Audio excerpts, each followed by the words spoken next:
Chapter 701. How dare you, you're just my poop. Forest of Creation. Flamey Nim, it's that guy. That guy dared to defy his Hyungs even though he's the youngest, and he even froze and killed Sejun Nim's crops. Baby Extreme Flame Herb shouted in an excited voice, pointing at He Shu Wu and Baby Extreme Ice Herb standing in front of Flamey. Then, it wasn't me. Slip. He Shu Wu moved to the side, increasing the distance from Baby Extreme Ice Herb, while simultaneously closing the distance with Baby Extreme Flame Herb.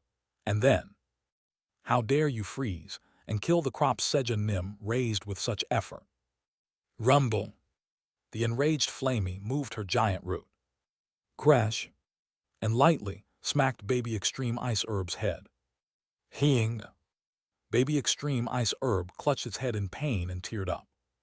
Sausage. Flamey called for Sausage as she looked at Baby Extreme Ice Herb. Yay. Sausage approached cheerfully, shaking its root. And then, give this one special attention. Yes. Baby Extreme Ice Herb received Sausage's intensive care and was fed twice as many nutrients as the others. Night on the 99th floor of the Black Tower. Pip-pip. Whoosh. Pip-pip. Whoosh. Today as well, like always, Peacebees ate the fruit lunchbox Sejun had prepared and was diligently opening dimensional gates. He was searching for the two worlds K-Pies and Sejun among the 5 worlds where treasures were hidden, which Toryong had learned about in Tartarus, but they hadn't found yet. Just then, yawn. Blackie came out stretching with a big yawn. Normally, it would be time to be repenting with Sejun, but today Blackie insisted on resting because he was too tired.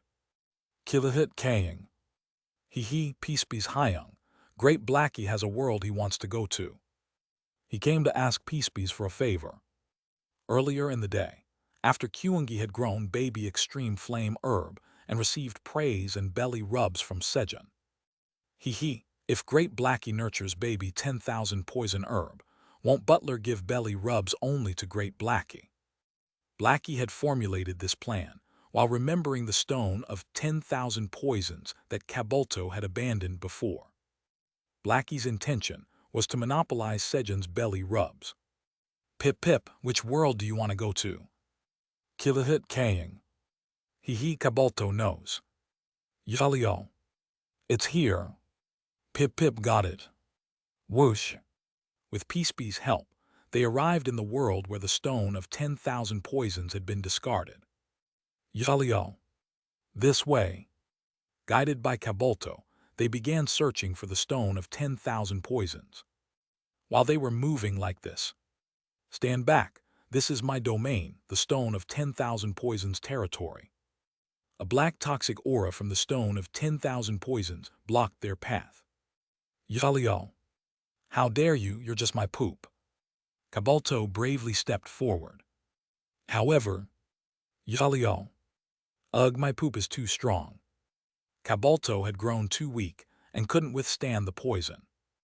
The stone of 10,000 poisons had been created in the past when he was Jormungandr, the world-devouring serpent and third seat of the Apostle of Destruction. The now pathetic Kabulto could not endure it. Kilahit Kaying. Kabulto can't even beat his own poop. Kabulto, who couldn't even beat his own poop, ended up getting laughed at by Blackie. And then, you bastards, who do you think you're calling poop to? Furious at Blackie and Kabulto's remarks, the stone of 10,000 poisons attacked the group with a black poisonous aura. Pip, everyone, let's avoid it for now. Peacebees quickly snatched up the Blackie family with his feet and escaped through the dimensional gate. The poison of the stone of 10,000 poisons was too strong even for Peacebees to handle. It was only natural, as it was the poop of Jormungandr. Just as Peacebees was almost at the gate. Kyung, what are you all doing? Kyungi rubbed his sleepy eyes and crossed through the dimensional gate. It wasn't that he had noticed Peacebees and the Blackie family's crisis and came to rescue them. If you leave the gate open like this, it's dangerous for Dad. He had smelled the faint poison seeping into the 99th floor of the Black Tower and came to eliminate it before Sejun got hurt. Kilahit Kaying. He Kyungi Hyung, help Great Blackie is. To Kyungi, who had just arrived, Blackie explained every detail of what had happened so far, down to the smallest bit. Kyung. All right, Kyungi Hyung will help. Kyungi agreed to fulfill the youngest's request.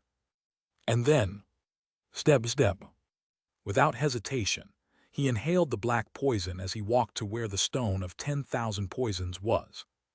Grab the stone of 10,000 poisons. What? Let go, you bastard.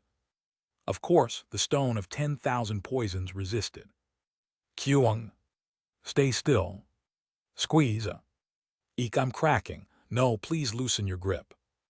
But as soon as Kyungi exerted his strength, the stone quickly quieted down. Having subdued the 10,000 poison stone like this, Kyung, let's go home.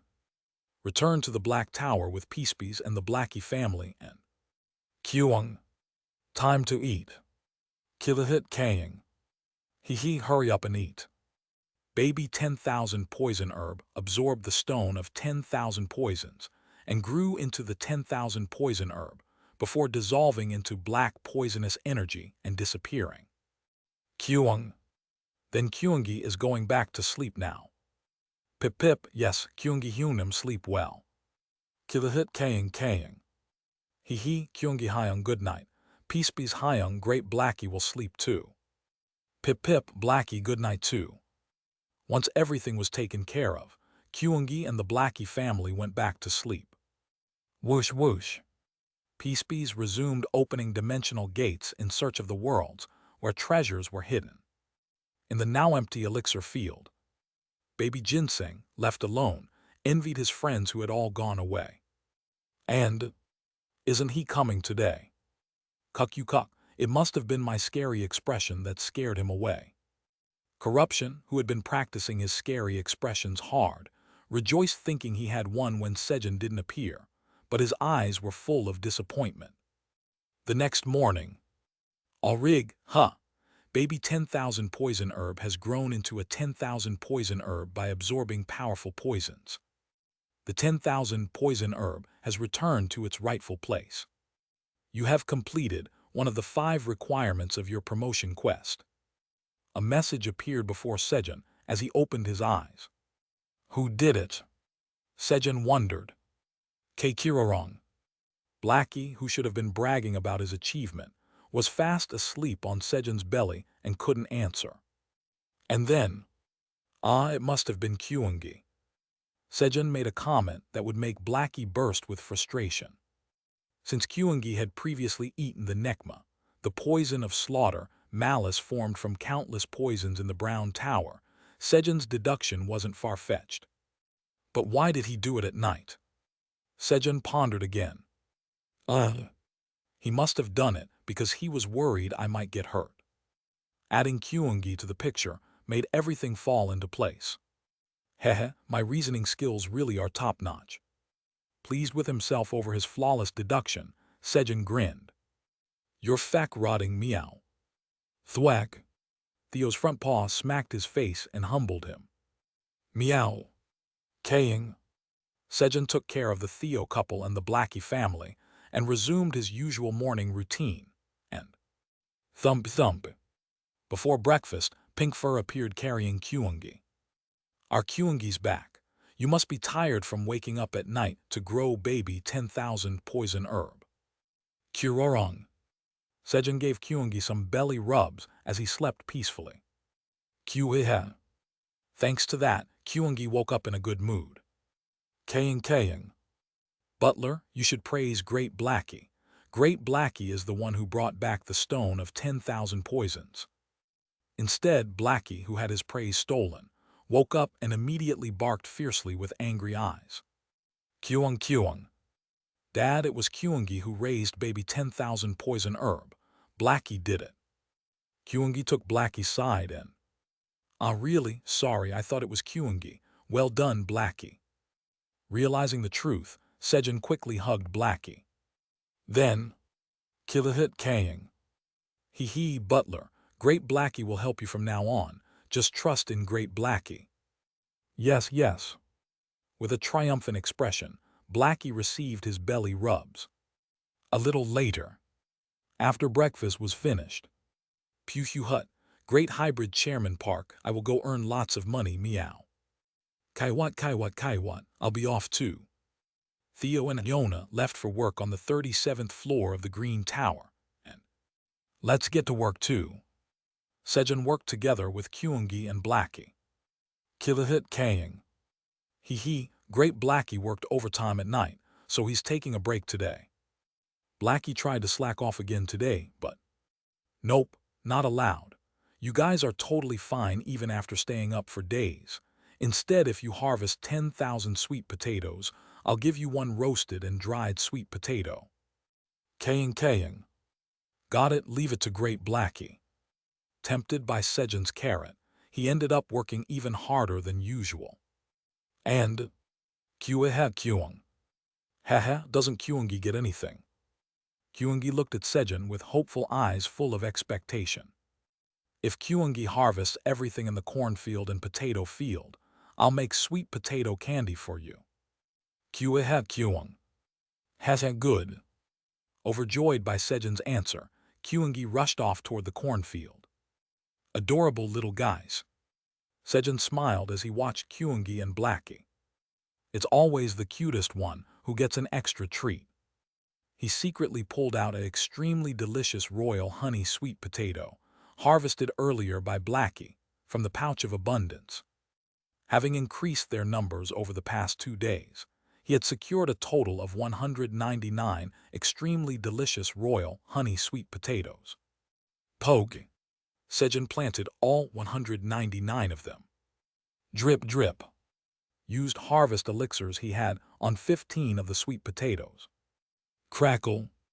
The 15 sweet potatoes that absorbed the harvest elixir grew rapidly, and creak. Sejun grabbed the sweet potato stalks and began harvesting. You have harvested 30 extremely delicious royal honey sweet potatoes. Your job experience has increased slightly. Your proficiency in harvesting master has increased slightly. You have acquired 3,000 experience points. The sweet potatoes he harvested totaled 512. Sejun carefully hid the harvested extremely delicious royal honey sweet potatoes so the others wouldn't see them, then brought them to the kitchen. Make some sweet potato candy and roasted and dried sweet potato with these. He handed them to Sejun number 12 with instructions. He planned to surprise Kyungi and Blackie at lunch with dishes made from the extremely delicious royal honey sweet potatoes. Haha, mission complete. Having successfully completed his covert solo mission, Sejun left the kitchen and headed to the brewery. Fermentation. Using his fermentation skill, he began brewing an enormous batch of samyeonju. In 3 days, Sweetie would be going on a field trip to Tartarus. According to the intel Sweetie received from Hell, in order to meet Rascal, the god of thieves, one had to enter an underground prison where only high-level criminals were confined, an area off-limits to visiting gods. So he was preparing a bribe. A little while later. All done. Sejun finished brewing and stepped out of the brewery. But isn't it time for the seed shop to open? Suddenly, he realized he hadn't used the seed shop recently. What's going on? Why hasn't it opened? Could the gods have forgotten? Then how many seeds have I missed out on because of their forgetfulness? Who's going to compensate me for this loss? As soon as he began to question it, one thought led to another in a cascade of doubts. And then, it's definitely the seed shop's fault. Sejun concluded. I'll bring it up with Theo when he gets back. He decided to formally file a complaint with the seed shop headquarters through Theo, who could speak with Hell. However, I'll send the seeds to God Sejun myself. Really? Of course, I'm faster and more accurate than the seed shop. Just trust in me, Hell, the god of merchants. The real culprit was elsewhere. Hehehe, I've got to stockpile lots of seeds. That way I can complete any quest right away when it pops up. Blinded by welfare points, Hell had swept up all the seeds from the seed shop headquarters, which is why the seed shop hadn't opened. The winds of impeachment began to blow once again.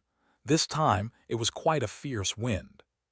Chapter 702, Making Such a Cute Face is Cheating. 37th floor of the Green Tower. Pew Hut sold out meow, then see you next time meow. Chairman Park, I miss you meow.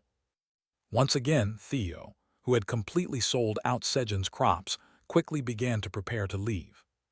Kaiwat, Theo Nim, great job, I'll help you pack. Yona, who had been comfortably resting on Theo's fluffy tail, assisted him. At that moment, we can't let you go like this. Hand over the confession carrots. Yeah, if I'm going to confess to Jenny tomorrow, I need the confession carrots.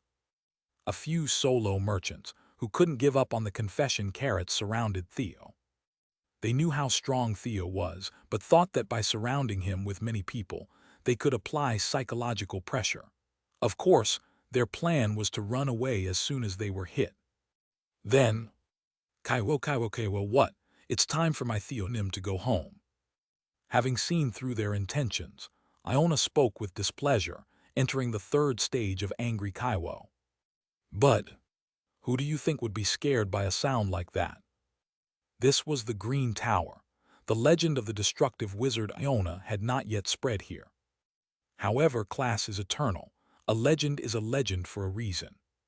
Kaiwo, power of meteor. Iona showed what the third stage anger Kaiwo meant, not with words but with results. Kaboom! At the impact of Iona's meteor magic, a giant mountain nearby disappeared, replaced by a massive crater. Rumble. Groundwater surged from the crater's bottom, and the massive pit quickly transformed into a lake. Hiccup. Eek. The solo merchants, terrified by Iona's magic, unconsciously stepped back and made a path as if parting the sea. Thus, the legend of the destructive wizard Iona began to spread in the Green Tower as well. Pew Hut, don't be too disappointed meow. Next time bring lots of money and buy it meow. Theo patted the shoulders of the frightened merchants and entered the bag of the legendary merchant. Kaiwo, be careful. After issuing a warning, Iona also disappeared using dimensional travel magic. 99th floor of the Black Tower. Pew Hut, I want to see Chairman Park soon meow. Arriving on the 99th floor of the Black Tower through the bag, Theo held back his eagerness to see Sejun and waited for a moment. Kaiwat. When Iona arrived through dimensional travel magic. Iona, let's go meow. Kaiwat, yes. He brought Iona along and moved with meow step. Then, Pew Hut, great hybrid Chairman Park, I have returned meow. Kaiwat, I'm here too. He clung to Sejun's face and announced their arrival. All right, you both worked hard. Sejun welcomed Theo and Iona with a slightly subdued voice. Kaiwat. Iona did not sense anything unusual. Meow, Chairman Park, what's wrong meow? Who made Chairman Park angry meow? But Theo, who was extremely sensitive regarding Sejun, immediately realized that Sejun was upset. In fact, it was closer to being sulky than angry, but knowing that if he said Sejun was sulking, it would make him sulk even more, Theo instinctively chose different words. Vice Chairman Theo. Meow, really meow. The seed shop headquarters gods didn't open the seed shop for our great hybrid Chairman Park meow. Thanks to that, he could hear in detail the reason why Sejun was upset. Hawk Chairman Park, let's impeach them all meow. Theo, in a rage, immediately called for impeachment. Let's hear their reasons first. As this incident was fairly serious, even Sejun didn't outright refuse. He thought about considering impeachment if there really was no proper reason. Vice Chairman Theo, arrange a talk with Lee Nim through Hell Nim. Got it meow, Hell Nim come out meow. To find out why the seed shop hadn't opened, Theo called upon Hell. Then Hell, the god of merchants, says to just tell her what item you need. Hell, thinking Theo was giving her a quest, responded quickly and eagerly. I don't need anything today, meow. Our Chairman Park wants to talk to Lee Nim. Please convey Chairman Park's message to Lee Nim. A disappointing reply. However, a designated quest from Vice Chairman Park Theo of Sejun Company has been generated. The designated target is Hell, the god of merchants. System SJC turned even this into a quest. Any command from Sejun and Theo, the chairman and vice chairman of Sejun Company, was turned into a quest by System SJC. Nice. Hell, thrilled to receive the quest, ran excitedly to Lee's home. Thud, thud. She knocked on the door. Creak. Hell, what's going on? Today's not the day to receive seeds. Lee opened the door in confusion. Beyond it, the still unfinished seed of abundance could be seen. I came because God Sejun has something to say. God Sejun. At Hell's words, even though Sejun wasn't in front of her, Lee straightened her clothes. Then, what did God Sejun say? Tell me quickly. Well, God Sejun said, Hell couldn't properly convey Sejun's words. No, she simply couldn't. Why hadn't the seed shop opened? Because the reason Sejun was questioning Lee lay with her. She was the one who had persuaded Lee and the other seed shop executives to give Sejun transcendence-level seeds, elixirs, and ordinary seeds via her. And she was also the one who hadn't informed Theo of this to pocket middleman's margin. What should she do? While Hell was agonizing. Hell, what is God Sejun saying? Lee asked again in frustration. At that moment, never mind, I'll hear it directly. Lee descended to the 99th floor of the Black Tower. Clatter, clatter. Finally arrived. I'm tired. As Sybil the 18th, sent by Lee, who grew suspicious because the number of seeds germinated by Sejun was too low compared to what Hell had took, reached the 99th floor of the Black Tower. Kwek. 4 mushroom ants were waiting for him. Brown Tower 4F St. Ludwig Schroon Argon Walter XVII. I'll be arriving on the 99th floor in an hour. Are there any mushroom ants who can give me a ride to Sejun Nim's house? I'll offer 1 tower coin as a reward. They were mushroom ants recruited in advance through the full-time employee communication network before Sybil the 18th arrived here, and they brought flat wooden boards to carry Sybil the 18th. Among the mushroom ants, there were those who didn't want a farm but instead wanted to become wandering merchants like Theo. Although they felt Sejun might give them the funds to become wandering merchants if they asked, their leader said they should earn it themselves to understand the value of money. So mushroom ant number 83,818 and his companions took on side jobs whenever opportunities to earn money arose. You must be mushroom ant number 83,818 Nim, right? At Sybil the 18th's question, mushroom ant number 83,818 moved its antennae up and down. Then I'll be in your care. Sybil the 18th comfortably sat on the wooden plank carried on the backs of mushroom ant number 83,818 and the 3 others, and they headed toward Sejun's house. A moment later, O Lee, God of Abundance, I have arrived. As they neared Sejun's home, he reported to Lee that he had arrived and, Park Sejun, nice to see you. Lee descended. Considering the dignity of a god, she didn't use the slogan God Sejun in front of Sejun. Thus began the 3-way meeting between Sejun, Lee, and Hell. What? You're saying that the seed shop hasn't been opening because Hell Nim monopolized the seeds? Yes, Hell clearly said she would deliver the seeds to you, Park Sejun. I found it strange as well, so through my child. The truth was quickly revealed. And, Huck, huck, huck, Hell Nim stole great hybrid Chairman Park's seeds, meow, impeach her, meow. Led by the greatly angered Theo, the impeachment vote began in earnest. Park Theo, the lucky legendary merchant of the Black Tower, is attempting to impeach Hell, the god of merchants.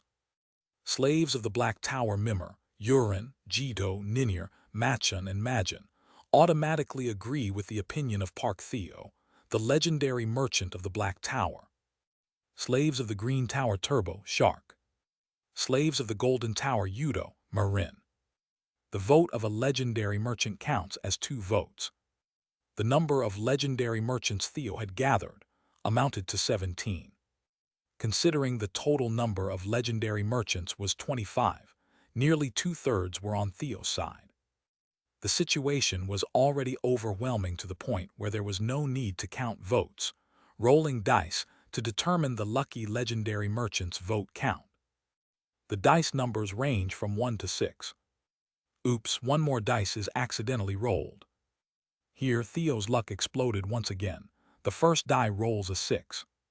The second die rolls a 6. Lucky legendary merchant Park Theo's votes are counted as 12 votes. With his absurd luck, Theo crushed an already won contest. Out of a total of 50 votes, 44 are in favor of impeaching Hell, the god of merchants. A majority vote supports impeachment. Hell can be impeached. Would you really like to impeach Hell, the god of merchants? Yes, meow. This time, without hesitation, Theo really impeached Hell. No. What do you mean, no? How could you deceive us? Hell was grabbed by the collar and shaken violently by Lee, despair written all over her face. I'm ruined. Having lost her divinity, she was now reduced to a mere supreme being with only brute strength. Then, to replace Hell, the lucky legendary merchant Park Theo is being offered the divinity of the god of merchants. Would you like to receive the divinity of the god of merchants? A message appeared in front of Theo. Naturally, Theo's answer was, I don't want it, meow. I'm going to stay with Chairman Park, meow. It was a rejection. Theo's top priority was always Sejun. If he became the god of merchants, he could no longer be with Sejun.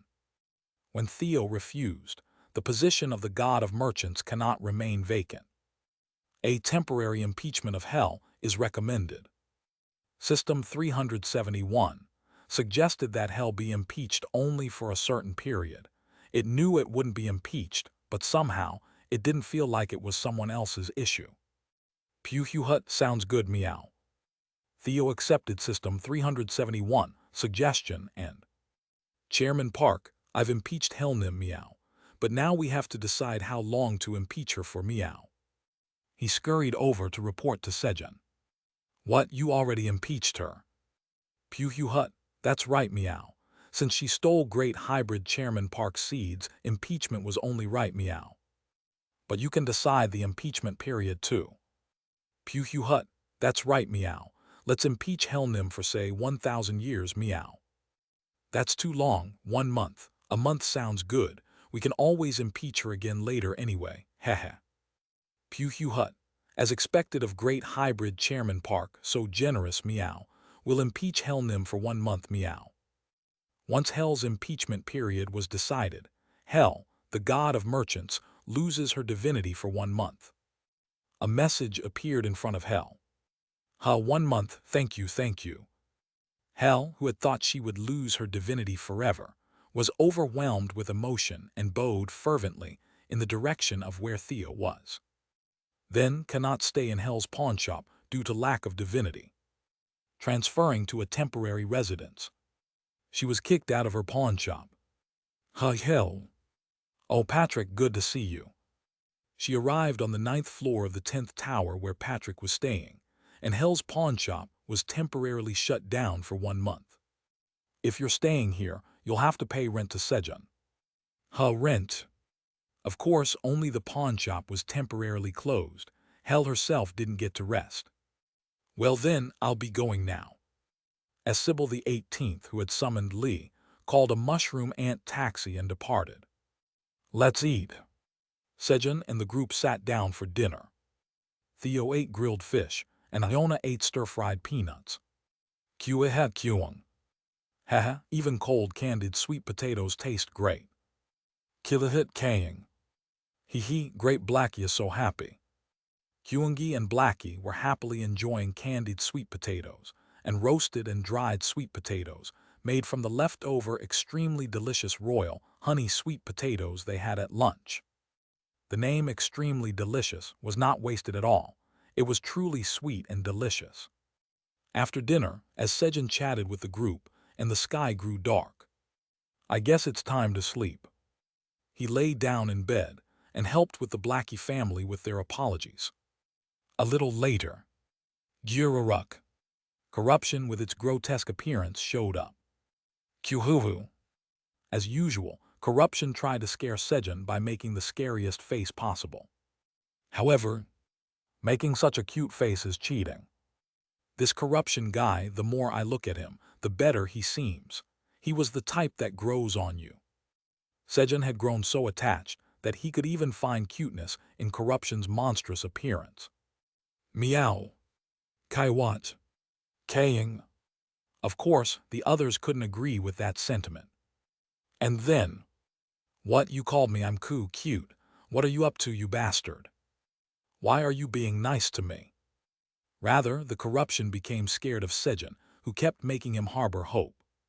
Chapter 703. Should I ask corruption later? Bastard, do not mock me. Corruption, displaying a rougher demeanor than usual, tried to hide that his heart had been shaken. Vice Chairman Theo Beam. Got it, meow. Sejun and Theo dealt with corruption using their combined attack.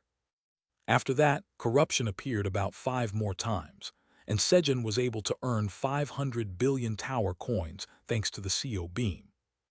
While Sejun and his companions continued to purify the world's energy, pip. Swish.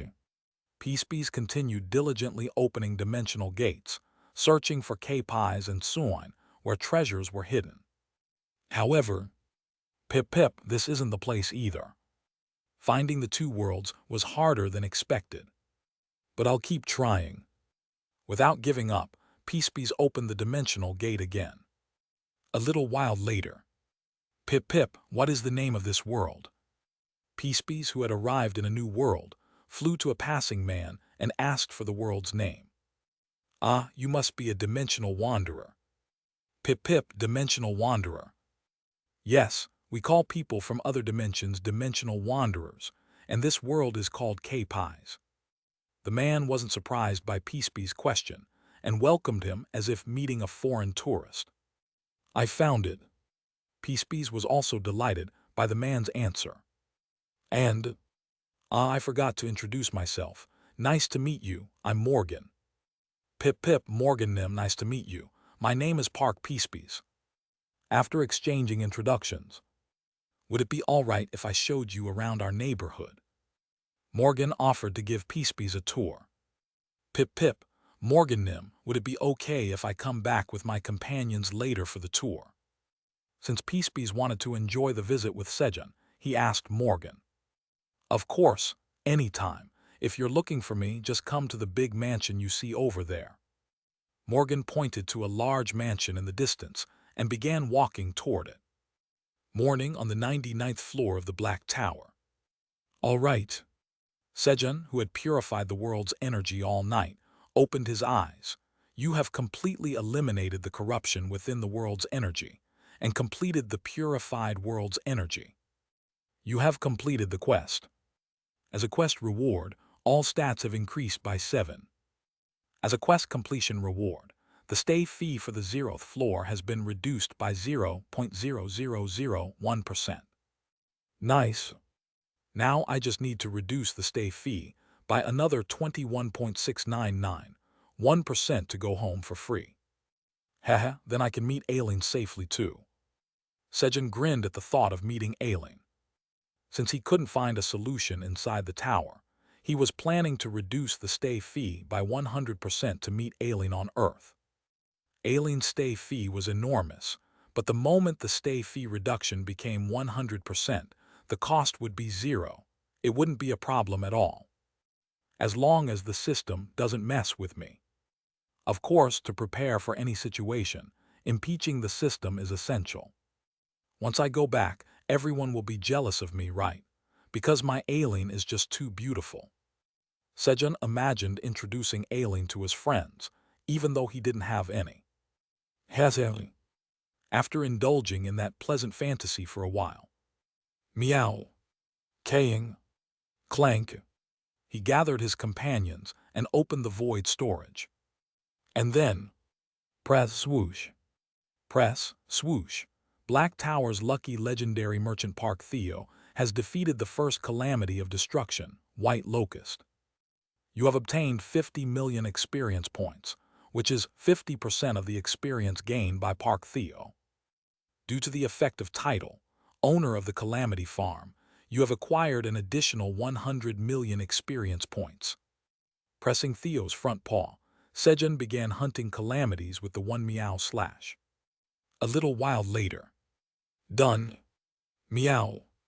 Sejun, who had gone all the way to the slime farm, raised both of Theo's front paws in a cheer and finished his work. But why haven't the ogres and planet-destroying turtles been appearing lately? I want to complete the quest and become a building owner soon. Destruction's first calamity. Defeat 500 billion locusts, 500 billion / 500 billion. Destruction's second calamity. Defeat 50 billion giant blood-sucking leeches, 50 billion / 50 billion. Destruction's sixth calamity. Defeat 10,000 ogres, 321 10000. Destruction's seventh calamity. Defeat 1,000 planet-destroying turtles, 35 1000. Destruction's eighth calamity. Defeat 100 billion flesh-eaters, 100 billion 100 billion. Sejun checked the quest conditions to become the owner of the 10th tower and felt disappointed. Everything else was already completed, but he was still far from finishing the ogre and planet-destroying turtle quotas. Although Patrick, the god of earth, Hamer, the god of farming, and the great silver dragon Stella Hisron had acknowledged him as the owner of the 10th tower, it seemed that only an official certification would truly make him feel like a real building owner. And it would be satisfying too, heh. Should I ask corruption later? Maybe ask him to send over some ogres and planet-destroying turtles. Now Sejun was even thinking of making a request to corruption. We've gotten pretty close now. He thought they were close on his own. Land of destruction. QQ Cuck, where do you think you're running off to? Eek, please spare me. Corruption caught a fleeing fragment. Then, hey, do you think I'm cute? He asked with slightly hopeful eyes, in a shy voice. But, Eek scary, please spare me. The fragment went into panic the moment it faced corruption, completely losing its mind. Hey, who said anything about killing you? Look at my face properly. Am I cute or not? Corruption brought his grotesque face close to the fragment again and asked. Wah, help me, a monster is trying to eat me. The fragment screamed for help in terror. No need to freak out that much. I guess the only one who says I'm cute is that guy. Chomp chomp. Feeling deeply hurt by the fragment's reaction, corruption grumbled as he ate the fragment. Ah, so boring. He no longer found any fun in scaring fragments. Would he say this expression is cute too? Instead, he waited for his next meeting with Sejun while practicing his expressions again. For the first time, corruption spent his time feeling neither lonely nor scared. When Sejun came out of the house, why is there a dimensional gate here? There was a dimensional gate open right in front of his house. Usually, the gate connected to the Camule Disiang was next to the house, so it was only natural for Sejun to be puzzled seeing one right in front of the entrance today. And next to the gate. Sejun Nim, I found K-Pies, let's go treasure hunting together, from Peacebees. There was a signboard that Peacebees had set up. Good job, Peacebees. Sejun, fumbling at his left shoulder to find Peacebees and pad. Gently patted Peacebees' head. Then, Peacebees, you need more sleep, so let's leave after lunch. He stopped by the 10th tower to harvest crops. Hell, Nim, this is my building. It won't be fun if you leave without paying rent. Hell, the god who lost her divinity says she understands. Sejun flaunted his authority to Hell while also pushing her to pay rent. After stopping by the Camule Disiang and returning to the Black Tower, thump, Pink Fur appeared carrying Kyungi. Here. Sejun filled Pink Fur's snack pouch with choco pies and handed it over. As a result, Sejun used up a lot of chocolate bricks. But what happens to the chocolate bricks if Helnim is gone? He suddenly started to worry. At that moment, Pew Hut, Chairman Park, leave it to me, meow. I'll try talking to Mudnim, the god of mud, meow. Mudnim, we need 10,000 chocolate bricks, meow. Theo raised both paws to the sky and called upon Mud. A designated quest has been issued by Sejun Company's Vice Chairman Park Theo. The designated target is Mud, the god of mud. Mud received the designated quest. Though Theo had only called Hell until now, he had always been able to issue quests to other gods too. Theo himself was unaware that he was assigning quests to the gods. Thanks to that, Mud was able to make a direct deal with Theo and fully receive the welfare points that Hell had been siphoning. A moment later, Pew Hut, Chairman Park, Mudnim has sent the chocolate bricks, meow. Theo pulled the chocolate bricks sent by Mud out of his bag. Well done, Vice Chairman Theo. Pew Hut, I always do well, meow. At Sejun's praise, Theo puffed out his chest and beamed with pride. And, as expected, my Theonim is at his most charming when he's bragging. Yona looked at Theo with eyes full of love. Grrr kaying. Grrr, Butler. Great Blackie did a lot of good stuff too, hurry up and praise me. On the other hand, Blackie barked furiously, overcome with jealousy, demanding praise as well. In the midst of all this noisy commotion, Kurorong, Berorong, Kyungi and Peacebees were sound asleep. Guys, let's eat. Kyung. Of course, Kyungi opened his eyes instantly at the mention of food. After eating breakfast, if you enter the place where the brightest tear falls, you can find the treasure. Sejun began deducing the hint about the treasure's location. This time, there was no named location or anything like that, just a riddle. The brightest tear, could it mean a star? That's it, a star. He figured that by finding the brightest star in the sky and going to the place where its light shone, he could find the treasure. After brilliantly solving the riddle. Vice Chairman Theo, did you see that? The deduction of the great detective Sherlock Sejun. Sejun bragged to Theo. He knew he would be stepped on, but he couldn't resist.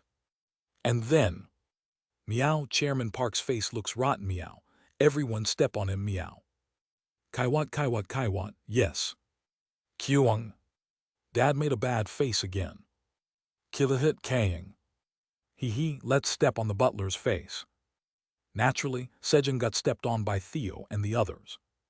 Thus, Sejun and his companions spent the whole morning playing together until lunchtime. Aileen, what do you want to eat? As Sejun and Sejun number 12 prepared lunch, he asked Aileen what she wanted to eat. Then, brother-in-law, I want yongari chicken. Ace's statue came flying in quickly and shouted his desired menu. Yongari chicken is my baby brother-in-law's favorite, so of course I was already making it. Puahiti, you really are the best brother-in-law. Ace was deeply moved by Sejun's words. It was surprisingly easy to touch a dragon's heart. At that moment, the tower's administrator says she wants to eat fried food dipped in tteokbokki sauce. Aileen, after a brief pause, mentioned her choice. As expected of my girlfriend, she really knows good food. Just wait a moment. Responding to Aileen's words, Sejun hurriedly cooked tteokbokki and made sweet potato fries, vegetable fries, and squid fries. After that, everyone enjoyed a delicious lunch of what they wanted. Slurp. After drinking coffee, Sejun and his group crossed the dimensional gate and arrived in the 7th level world, K-Pies. Then, Peacebees, let's wake up now. When Sejun gently woke Peacebees. Batyon. Peacebees yawned with his mouth wide open. I want to stick my finger in there. Sejun wanted to stick his finger into Peacebees' small mouth, but held himself back. If he did, it would get bitten off. After Peacebees came to his senses. Pip, Sejun Nim, Morgan Nim who lives over there said he'd give us a tour. He told Sejun about Morgan. Really? Then shall we go on the tour first? Because stars come out at night. Following Peacebees' guidance, Sejun headed to Morgan's house. A short while later. What a star! There are no stars in K-Pies. Huh? No stars? At Morgan's response, the honor of the great detective Sherlock Sejun crumbled into the dirt. Chapter 704, Good, that was natural. I was wrong.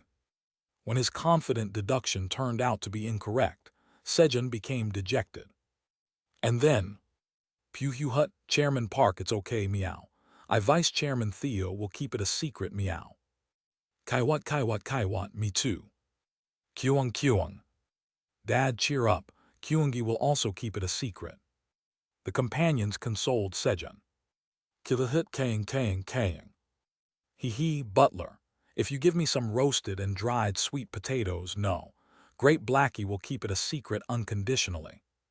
Blackie, who had tried to ask for roasted and dried sweet potatoes in exchange for secrecy, quickly changed his words when Kyungi sneakily took out the thunderbolt staff.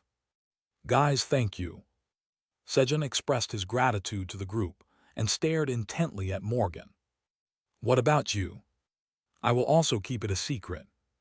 Although Morgan didn't understand the situation, he felt swept up by the atmosphere and promised to keep the secret. And so, Sejun had promises of secrecy from everyone. Then shall we start the deduction. If you enter the place where the brightest tear falls, you can find the treasure. As if nothing had happened, he began to solve the riddle again.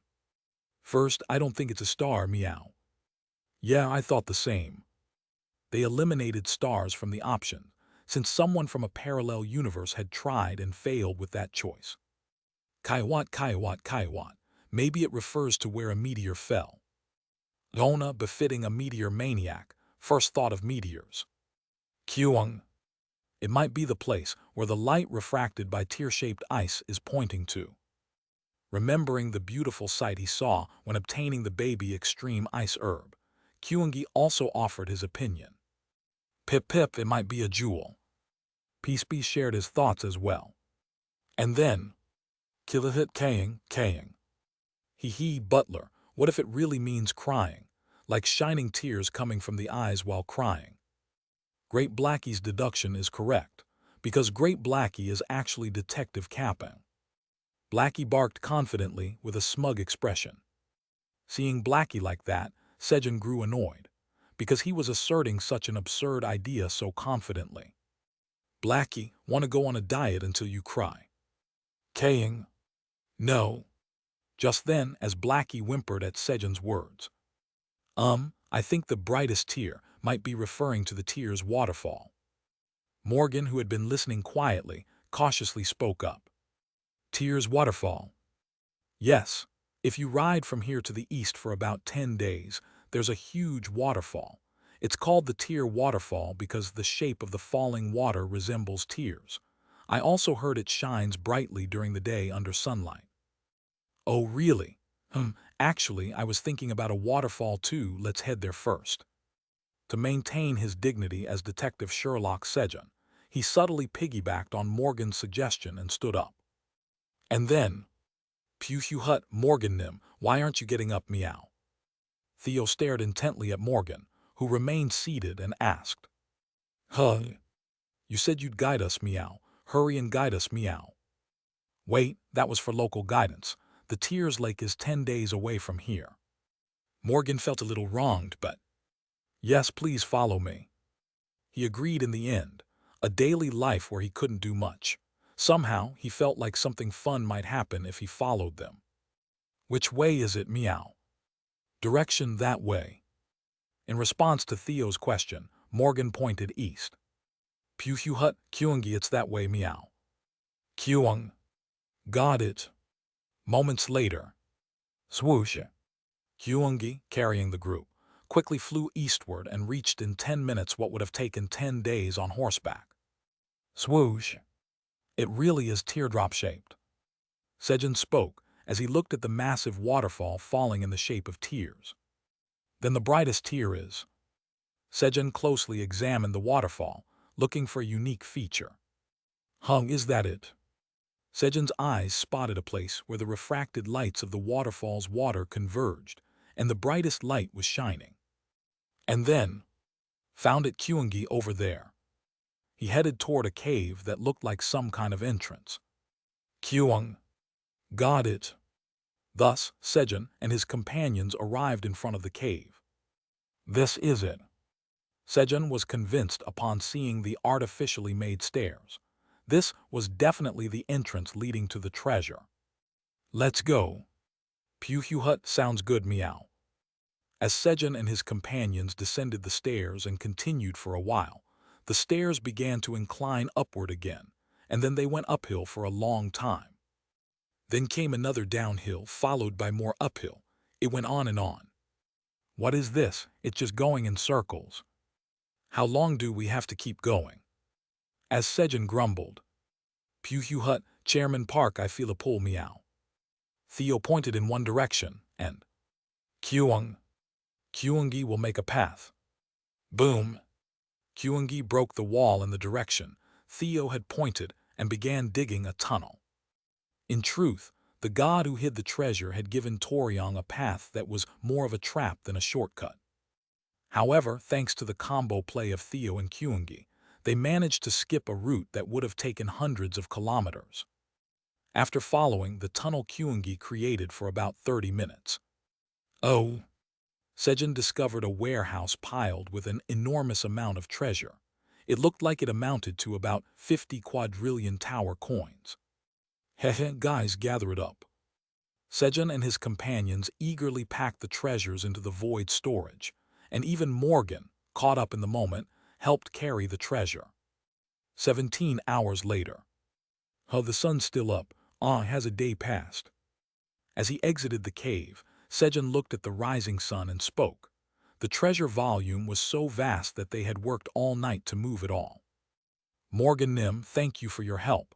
This is something we got here. I think it'll be helpful for you.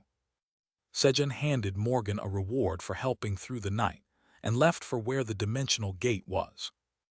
Morgan, who had worked all night, received merely a gold ring as compensation. But then, to Morgan, it was not just a simple gold ring. The gold ring had a sculpted image of a double-headed eagle with its wings spread wide on the top, allowing it to be used as a seal. And a double-headed eagle was not a symbol that could be used just anywhere. Why is the imperial seal of the Ultan Empire here? Because it was the symbol of the emperor. The ring Sejun had given Morgan was the lost imperial seal of Morgan's distant ancestor. In fact, Morgan's full name was Morgan Divana Ultan. The youngest of the 7 royal siblings of the Ultan Empire, born too late, he lost his mother and followers in the power struggles against already established older siblings and was forcibly exiled. He lived each day in suffering, acutely feeling the helplessness of his inability to seek revenge. Could it be the will of the gods telling me to avenge my mother and followers? Clutching the emperor's seal ring in his hand, Morgan fell into deep contemplation. Several hours later, Morgan did not head west where his home was, but east, toward the capital of the empire. The emperor's seal ring of the Ultan Empire, appearing after 1,000 years.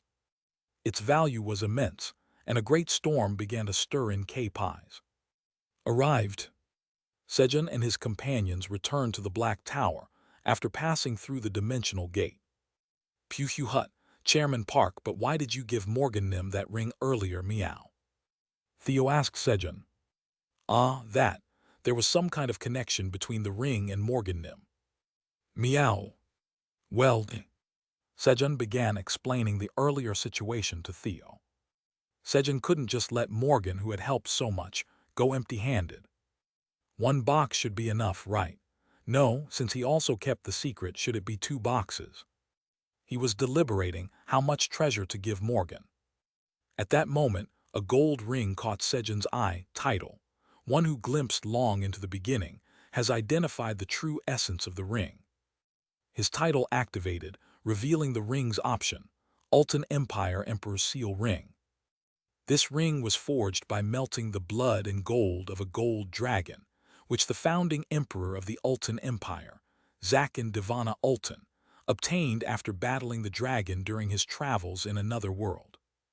The founding emperor, Zakin Divana Ultan, designated it as the imperial seal of the Ultan Empire. Any document stamped with this seal ring carries the same authority as an imperial edict from the emperor of the Ultan Empire. Usage restriction. A person of Ultan imperial bloodline, or one acknowledged by the Ultan Empire's imperial seal ring. Grade. Skills: Lightning Breath Master, Electric Shock Resistance Master, Nerve Acceleration Master, Shield LV, 7 Cure LV, 5. How many embedded skills are there? There weren't many extraordinary skills, but the number exceeded 20. As Sejun looked at the ring's options in astonishment, title, one who glimpsed long into the beginning, has found the rightful owner connected to Ultan Empire Emperor's seal ring. The title activated once again, and Sejun could see a golden thread connecting the ring to Morgan. That's why I gave it to Morgan Nim. Puhu Hut. As expected of great hybrid Chairman Park, meow. You can even identify the true owner of an item, meow. Ha ha ha, that much is nothing. Sejun lifted the corners of his mouth proudly at Theo's praise. Ah, control your expression. He quickly loosened the smug look forming on his face. Meow, but why didn't you give him the treasure from the box, meow? Him being the owner of the Emperor's seal ring means what? It means Morgan is royalty, a golden spoon, so I don't have to give him anything. Sejun's inner grudge against golden spoons as a dirt spoon also played a part, but he didn't say that aloud. He'd look petty. Morgan Nim is a golden spoon, meow. As expected, the deduction ability of the great hybrid Chairman Park is amazing, meow. Hu-ha, because I'm the famous detective Sherlock Sejun. Unable to resist the praise, Sejun couldn't help but feel smug. Meow, the rotten energy is rising from Chairman Park's face, meow. Step on it, meow. Kaiwat. Kyung. Kaying. And so, Sejun's face was stepped on by his companions once again. While Sejun was becoming humble from getting his face stepped on. Hasn't he appeared? Corruption, who had been waiting all night for Sejun, was furious. And as night fell again, Sejun and the Theo couple, along with the Blackie family, gathered in Blackie's mental world. Oh, now you're not Ultra Mini anymore, but just Mini now. Pretending to be surprised at the now fist-sized Mini Chairman Park number 4. Wiggle, wiggle. Mini Chairman Park number 4 happily danced with shoulder twitches, and again held out his head to Sejun, asking for a pat. Pat, pat. Sejun patted Mini Chairman Park number 4's head and said, Guys, eat this candied sweet potato and forgive Blackie and the others a bit. He began to soothe the souls. At that moment, GRRR. Corruption hurriedly revealed himself. Why are you so late, and why didn't you come last night? As soon as it appeared, it began confronting Sejun, with the cute expression it had practiced hard. I had things to do yesterday, hehe, but you waited for me last night, you rascal, how cute. Sejun started teasing Corruption. What, no, I didn't wait, why would I wait for you? Corruption raised his voice in embarrassment. But, if you didn't, then you didn't, why are you getting mad? No, I'm not mad.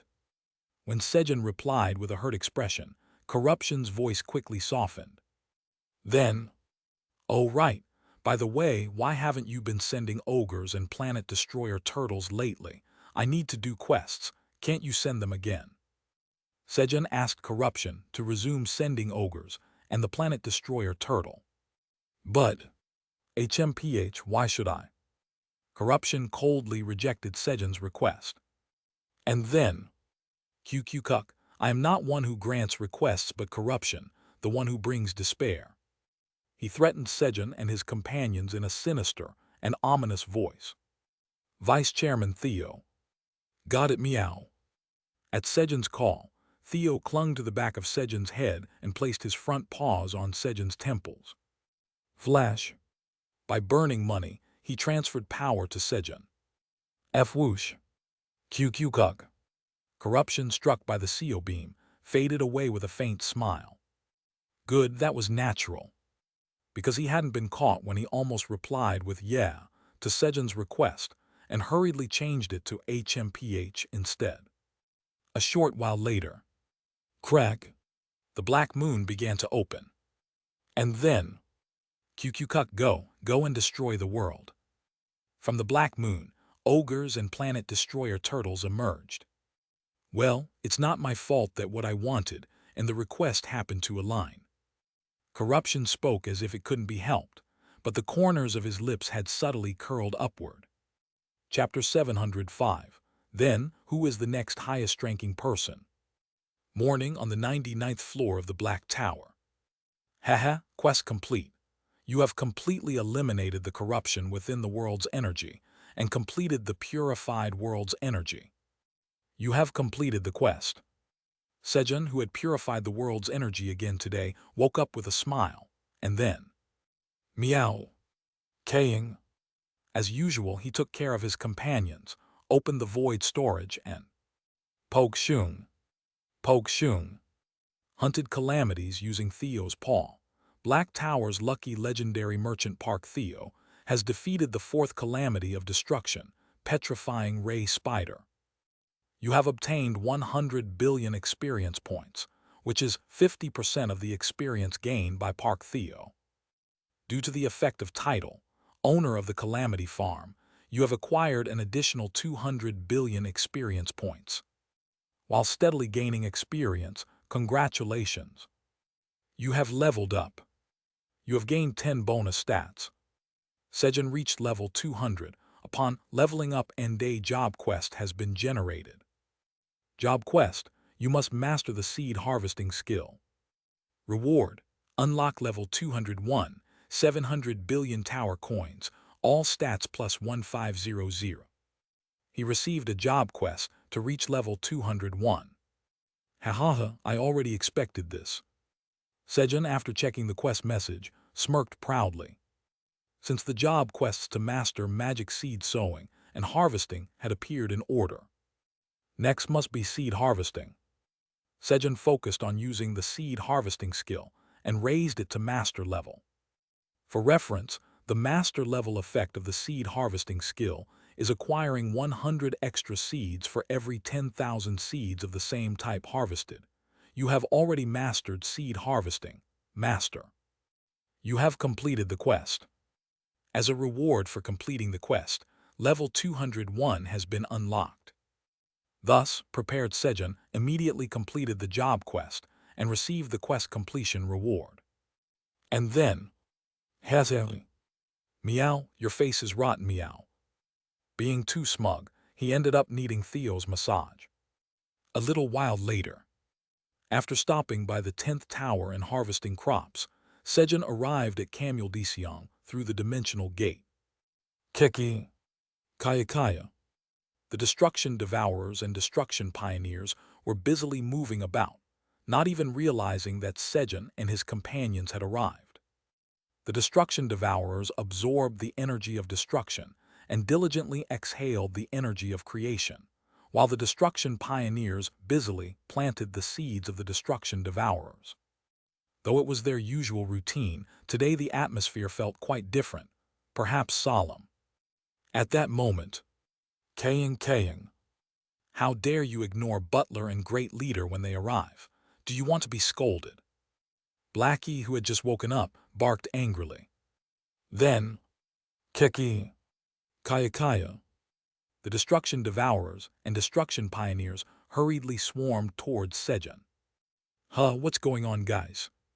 They picked Sejun up and moved somewhere. Then Sejun understood the reason behind their solemn mood. Ogres and planet-destroying turtles. Because quite a distance from Camille Disiong, ogres and planet-destroying turtles had set up camp. What, you were going to send them? Heh. Sejun, realizing that corruption had granted his request, curled his lips slightly. Kaya. According to the Destruction Pioneers, the ogres and planet-destroying turtles had appeared a few hours ago, but merely set up camp without making any moves. Attacking while he is asleep would be pretty dirty. They were waiting for morning. I'll let him sleep in a bit before attacking. It was corruption's consideration for Sejun. Moreover, If I send too many, he might die. He had sent a reasonable number, 1,000 ogres and 100 planet-destroying turtles. Thanks to that, Sejun had plenty of time to prepare. He quickly brought Kyungi, who was sleeping in pink fur, embrace. And then, Kyungi, let's go. Kyung. Got it, Dad, hold on tight. Sejun and his companions rode on Kyungi's back and departed toward the enemies. A little while later. Buck. It's the beast of apocalypse. Buck. What do we do? As Kyungi approached, the planet-destroying turtles fell into a panic. At that moment, clank, Sejun opened the void storage as he looked at the planet-destroying turtles. Buck. Hey, if you want to live, show your belly now. Buck. If you show your belly and beg the beast of apocalypse for forgiveness, you might survive. The Bucks who surrendered first informed their comrades of the way to live. And then, Buck. All right, beast of apocalypse, we were wrong, please forgive us. Buck. Still showing the belly is a bit. Buck. Then you can just resist and get obliterated by the beast of apocalypse. Hey, flip me over, would you? As the planet-destroying turtles began to show their bellies one by one.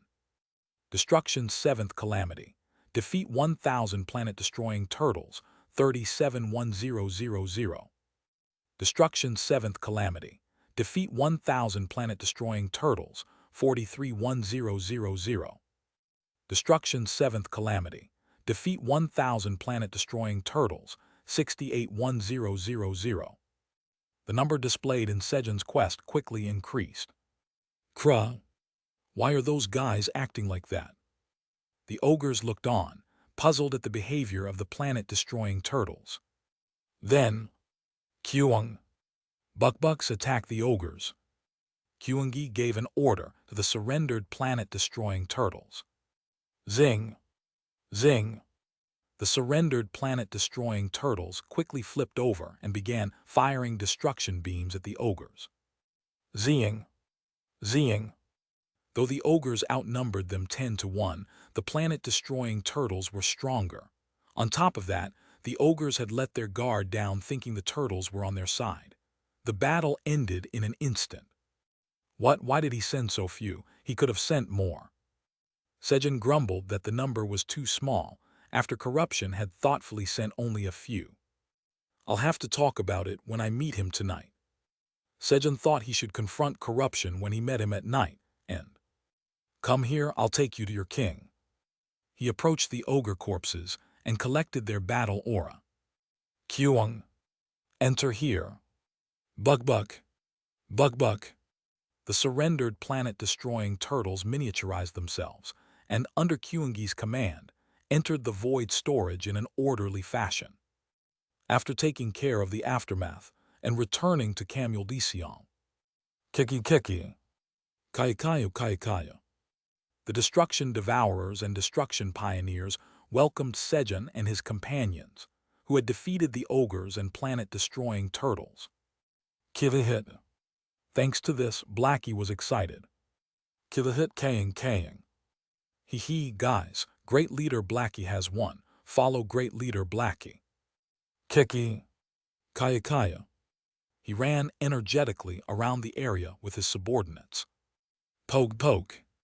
Meanwhile, Sejun planted crops in Kamuldesion. Gorarong. Kurarong.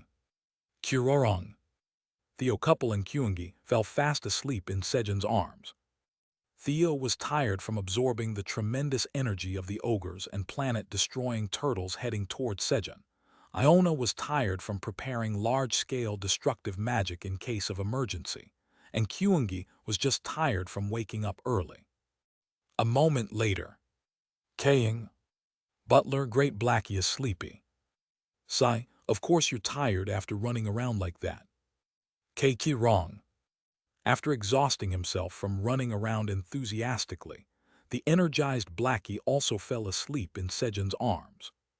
With his companions carried, held, and slung over him, Sejun finished the remaining work.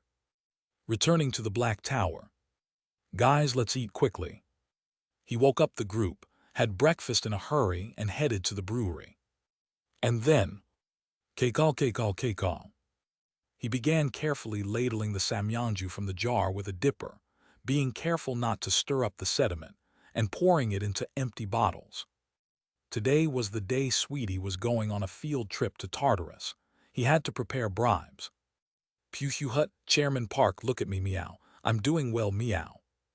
Praise me already, meow. Theo, helping by his side, appealed to Sejun for praise. For reference, Iona had gone to support the training of the Minotaur King and Pink Fur. Since Kyungi, who wasn't yet an adult, and the troublemaker Blackie were banned from entering the brewery, they were playing outside. That's right, Vice Chairman Theo, you're doing great. Sejun clapped and praised Theo. Pew hut, that's right, meow. I Vice Chairman Theo always do great, meow. Theo beamed with pride at Sejun's praise. At that moment, thump, meow. Theo's puffed-up tail, full of pride, struck a hanging dipper on the wall, and the dipper fell onto a bottle of samyangju. Wobble. The bottle that collided with the dipper toppled over. Clang. And the neighboring bottles also fell over like dominoes. Drizzle. Samyangju spilled from the fallen bottles, soaking the floor. Fortunately, only 5 bottles were involved, so it didn't escalate into a major incident. Meow, sometimes even I make mistakes too, meow. Theo, who had spilled the liquor, drooped his ears and looked gloomily at Sejun, gauging his reaction. Wow, even Theo, who's so lucky that he could find gold while falling backwards, has his unlucky moments. Sejun found it genuinely fascinating to witness Theo being unlucky. Honestly, calling this level of mishap unlucky was kind of silly. It's okay, you've done well so far, just think of it as warding off misfortune. Honestly, warding off misfortune with just this, it's basically free. Sejun patted Theo on the head to lift his spirits. Pew hut, that's right, meow. I Vice Chairman Theo can afford to make 100 mistakes like this, meow. 100 times won't do. Won't do, meow. Then 99 times will do, meow. You think that's okay? Meow, are you saying it is? I said it's not. He got too full of himself, so Sejun had to deflate him again. And so, Sejun finished bottling the samyangju with Theo. Despite the loss of 5 bottles due to Theo's mistake, Sejun had brewed generously, so there was no shortage of the 1,000 bottles Sweetie would take. Once the samyangju was ready. Sejun Nim, I'll be off now. Sweetie, who had connected the thread linked to the samyangju to her body, prepared to leave. Okay, be careful out there. If it seems dangerous, stop right away. Nehel. Sweetie smiled bashfully at Sejun's concerned words. She was happy that Sejun was worried about her. Pew hut, Sweetie, have a safe trip, meow. Kyung. Sweetie Nuna, have a safe trip. Kilahit kaying. Hee, Sweetie Nuna. Like the butler said, don't push yourself. Great Blackie will take care of everything later. Sweetie exchanged farewells with the others as well, transferring to Tartarus, the prison of the gods. And then she disappeared as she was transported to Tartarus. She'll be all right. Sejun stood staring at the spot where Sweetie had vanished, a worried look on his face. He was concerned because, compared to the others, Sweetie was weaker. No, actually. On the 99th floor of the Black Tower, worrying about others was the most useless thing. Sejun tried to shake off his worries and took the remaining samyangju and headed to the fountain. The dragons were too quiet, so he planned to call them while giving them samyangju. Sweetie, demigod poisonous queen bee and companion bee of Black Tower's Tower Farmer Park Sejun, has arrived for the career path guidance field trip. So this is Tartarus. Sweetie looked around after arriving in Tartarus. And then, oh, are you here for a field trip? You brought liquor. Give me just 1 bottle. If you give me, I'll give you good information. The guards of Tartarus and the prisoners cheered as they saw Sweetie and the liquor she brought. And then, welcome. Even though this place looks scary, once you get used to it, there's no place as comfortable as this. The guards, who could move freely in Tartarus, approached Sweetie with friendly expressions. They needed to make her a guard so they could get out. At that moment, were. Hello, who's the highest-ranking person here? Sweetie politely asked the guards. The highest-ranking person. Of course, that would be the warden. The guards kindly answered Sweetie's question. Were. So the warden is the highest-ranking person here. May I meet that person? The warden. The guards made reluctant expressions at Sweetie's words. If she went to the warden, they'd have no shot at manipulating her. And besides, the warden's personality was notoriously awful. Were. Yes, I'll give 1 bottle of samyanju to whoever takes me to the warden. Sweetie shook a bottle of samyanju as she spoke to the guards. A guaranteed bottle of samyanju, or the deeply uncertain promise of freedom. The answer was obvious. I'll take you. No, I will. The guards began fighting among themselves. Get lost, all of you. Eventually, the most senior guard stepped up and took control. And so, Sweetie followed the senior guard to the warden. Kuhaha, I am the warden god of tyrants. Thwack. As he began introducing himself, the warden, Helta, god of tyrants, was instantly stabbed with a venomous sting. Kuhug. Helta collapsed from the sting. Sweetie, the poisonous queen bee capable of killing enormous monsters instantly with her deadly venom, had now ascended to a demigod. The power of her sting was enough to kill even a god outright. Then who is the next highest-ranking person? With a bright smile, Sweetie asked the senior guard in a calm voice after finishing off Helta. Beautiful but chilling, such was Sweetie. Gulp. Next would be me.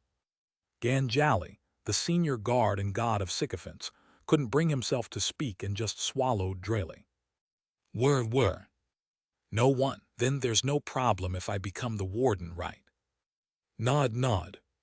At Sweetie's words, he nodded vigorously. And just like that, Sweetie, the poisonous queen bee, took over Tartarus with incredible ease. She may be quiet and obedient in front of Sejun, but Sweetie was a terrifying force in her own right. Chapter 706. Did she really hate the roasted and dried sweet potatoes? TL note. Corruption has been referred to in gender-neutral terms so far, and I used he/him pronouns for corruption for easier translation and readability. But from this chapter onward, corruption will be referred to using female gender terms. Temple of the Creator God. Kuahaha. As expected, there's no one like our Sejun. That's right, he even sent us drinks and snacks. Uhahaha. Sejun must know that we're having a hard time because of him. The leaders of the Great 9 Dragon clans were delighted as they received the drinks and snacks sent by Sejun through the dragon statues. At that moment, what do you think you're doing? The Creator God shouted furiously at the leaders who were about to start a drinking party. From the Creator God's perspective, it was natural to be angry. His lifespan was running short, and to send Sejun to the land of destruction to resolve this situation, he needed to finish creating his room as soon as possible. But in such an urgent situation, the leaders were only thinking about having fun, so the Creator God couldn't help but be furious.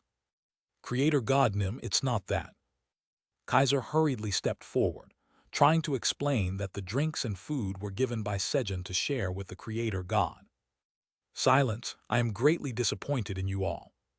The Creator God, deeply disappointed, refused to listen to Kaiser's words.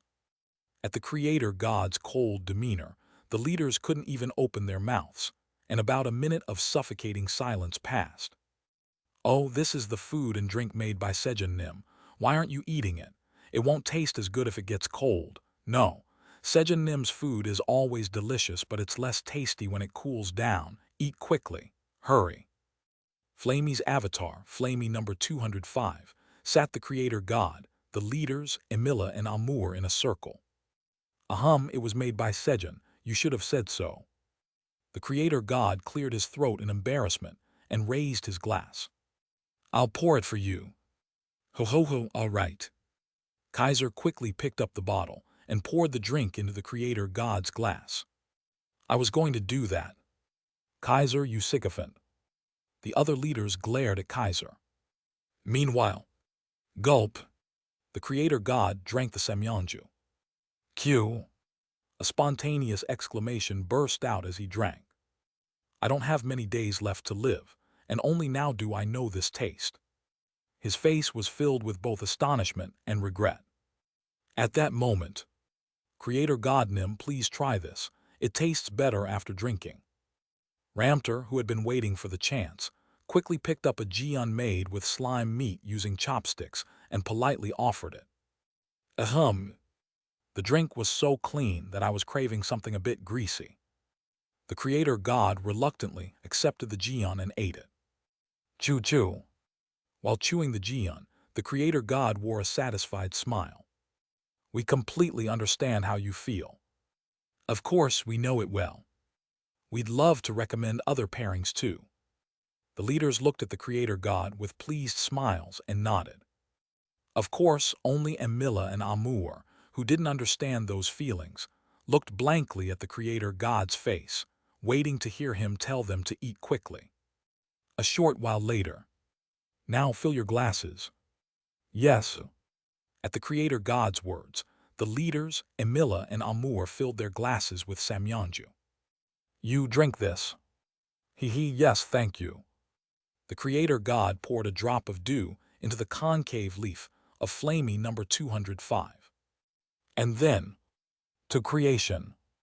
To creation. They toasted together and drank joyfully. Thus, the workers enjoyed a sweet break for the first time in days. All right, let's get back to work. With the shout of work foreman Flamey number 205, they began the final work. 99th floor of the Black Tower. I hope they received it well. Russell, you have harvested the radish of strong lower body. Hum hum hum. Humming, Sejun pulled out radishes after sending drinks and snacks to the leaders.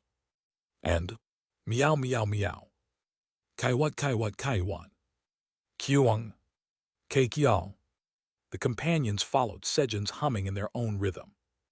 It was complete dissonance, but strangely, it felt comforting and was oddly pleasant to listen to.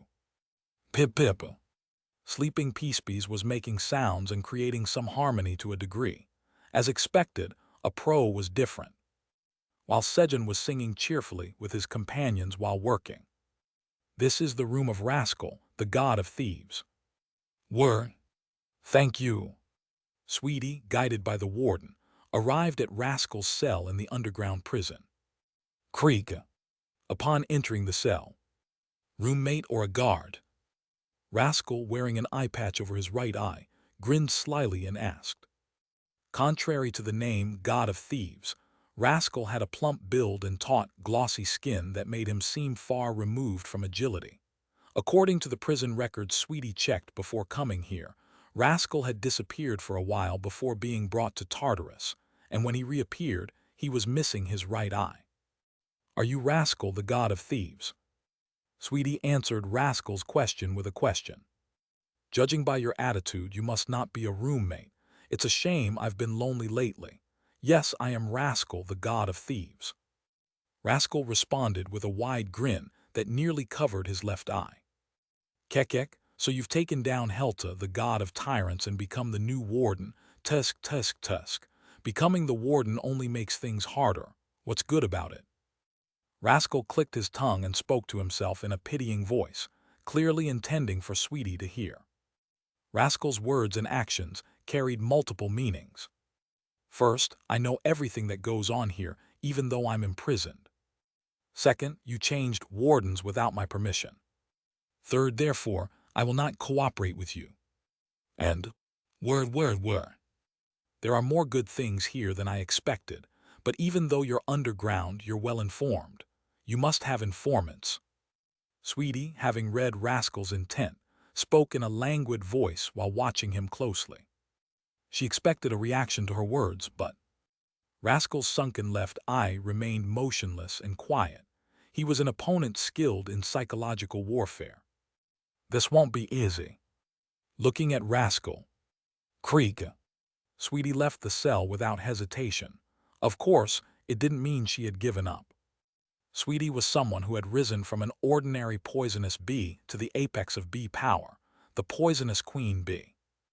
It would have been impossible without Sejun's help, but it wasn't something anyone could become just with his help. She had the ability to reach that height.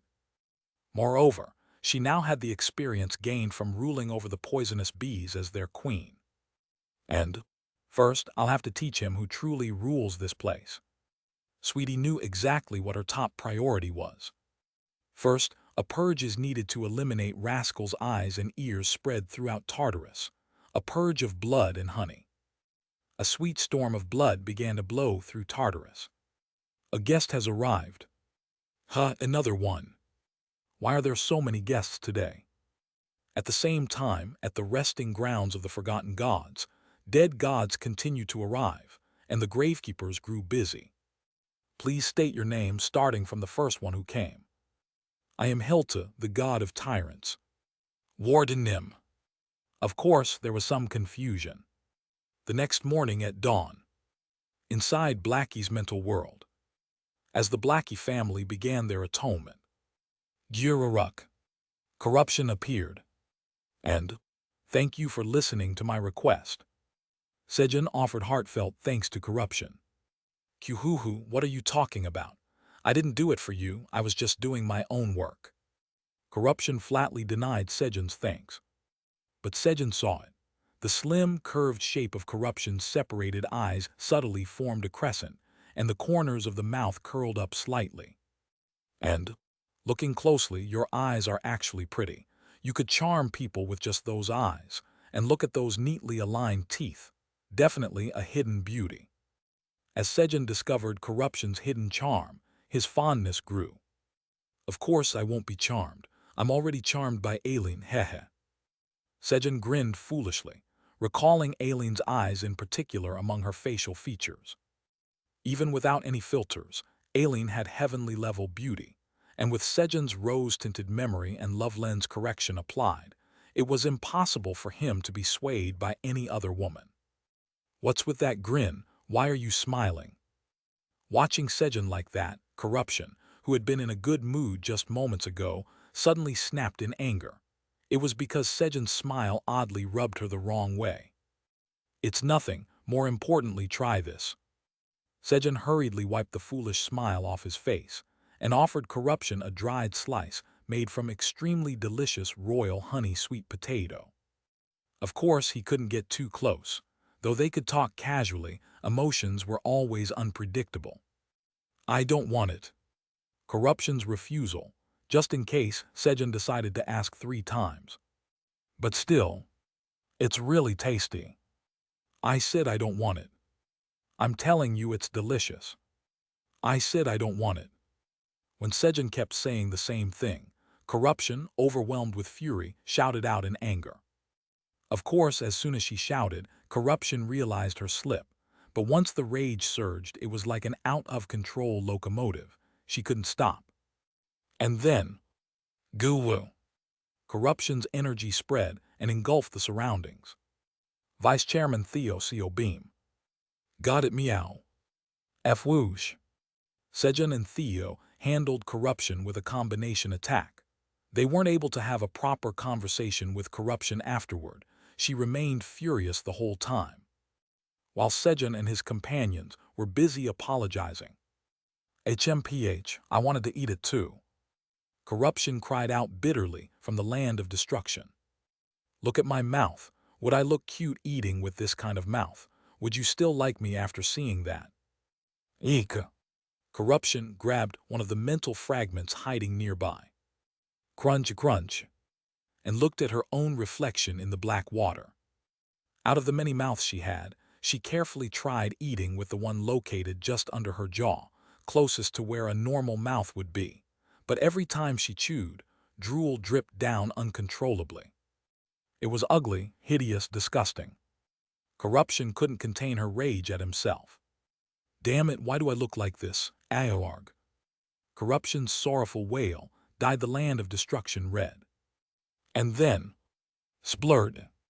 A new eye and mouth formed on Corruption's body, making her even more grotesque. 99th floor of the Black Tower. After stopping by the Calamity Farm and the 10th tower first thing in the morning, Sejun arrived at Camule Dicion. To get that mad, he spotted ogres and planet-destroying turtles camped out in the distance. When Corruption's anger had somewhat subsided, what if Sejun hates me for getting mad? She started to worry about Sejun's reaction and hastily opened the Black Moon, sending over the same number of ogres and planet-destroying turtles as yesterday. Did she really hate the roasted and dried sweet potatoes? Sejun assumed Corruption hated roasted and dried sweet potatoes. Kaying. How dare anyone hate roasted and dried sweet potatoes made by my butler? If someone hates those, Great Blackie will punish them. Blackie barked furiously in response to Sejun's muttering. For Blackie, the idea that anyone could hate Sejun's roasted and dried sweet potatoes was absolutely unthinkable. If there were a roasted and dried sweet potatoes church, Blackie would have become its great saint without a doubt. I should bring Kyungi. Sejun went to find Pink Fur and Kurorong brought back Kyungi, who was sound asleep in Pink Fur's arms. And then, Kyung. Surrender. If you don't surrender, Kyungi will punish you. Buck. Show your belly to the beast of apocalypse right now. That's the only way you'll survive. Buck. Hey, be sensible and quickly finish off the ogres too, quickly. Kyungi and the Bucks persuaded the planet-destroying turtles. Zing. Thanks to that, the ogres were quickly dealt with as well. And so, Sejun moved one step closer to his dream of becoming a building owner. Destruction's sixth calamity. Defeat 10,000 ogres, 2,121, 10000. Destruction's seventh calamity. Defeat 1,000 planet-destroying turtles, 215, 1000. Haha, just 8 more days of this and I'll be a building owner. He smiled broadly while checking the quest. Today, too, it was a peaceful day for the Sejun family. And, Sejun-nim, you haven't forgotten me, have you? Please grow me quickly, too.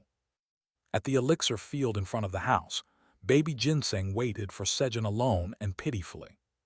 Chapter 707, Becoming an SS-class tower farmer.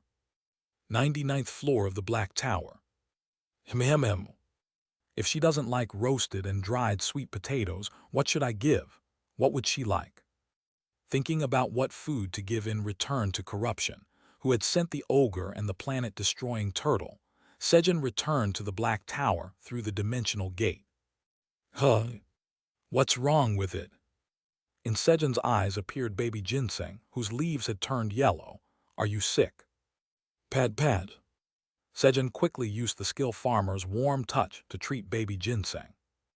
Then baby Ginseng's leaves changed back to a fresh green, as if they had never wilted. Hugh, that's a relief. Seeing it getting better, Sejun sighed in relief, having been worried about baby Ginseng. And then, baby Ginseng, what do you need? He asked while stroking baby Ginseng's leaves. However, baby Ginseng gave no answer. Unlike the other baby herbs, it was taciturn. Or maybe it couldn't speak. Sejun gazed silently at baby Ginseng while stroking its leaves. Pew Hut, Chairman Park, I want 10,000-year exclusive rights to your knees, meow. Kaiwat, please make me as many peanut stir-fries as there are meteorites. Kyung. Kyungi wants rice cakes and honey as big as mom. Kilahit Kaying. Butler. Great Blackie demands as many roasted and dried sweet potatoes as big as the old Cabolto's size. Instead of baby Ginseng, the companions spoke up about what they wanted. Not you guys. Of course, Sejun simply ignored them. After a while, thump. Kyung. Sejun-nim, good morning. As Pink Fur approached Sejun, who was stroking baby Ginseng, Sejun stopped petting it and, yeah, Pink Fur, good morning, wait just a moment. He headed to the kitchen, Meanwhile, baby ginseng's leaves slowly turned yellow again. Unaware of that, cooking, Sejun replicated the choco pie made by Sejun number 12 and filled Pink Fur's snack pouch. He ran short of chocolate midway, but Pew Hugh Hut, Mud Nim give me chocolate bricks meow. Theo promptly brought some over. Here. Thanks to that, Sejun was able to fully fill Pink Fur's snack pouch and handed it over. Q-ho-ho. Pink Fur slung the snack pouch diagonally and let out a happy chuckle before heading off for special training. And, guys, let's eat. Sejun called his companions to eat breakfast.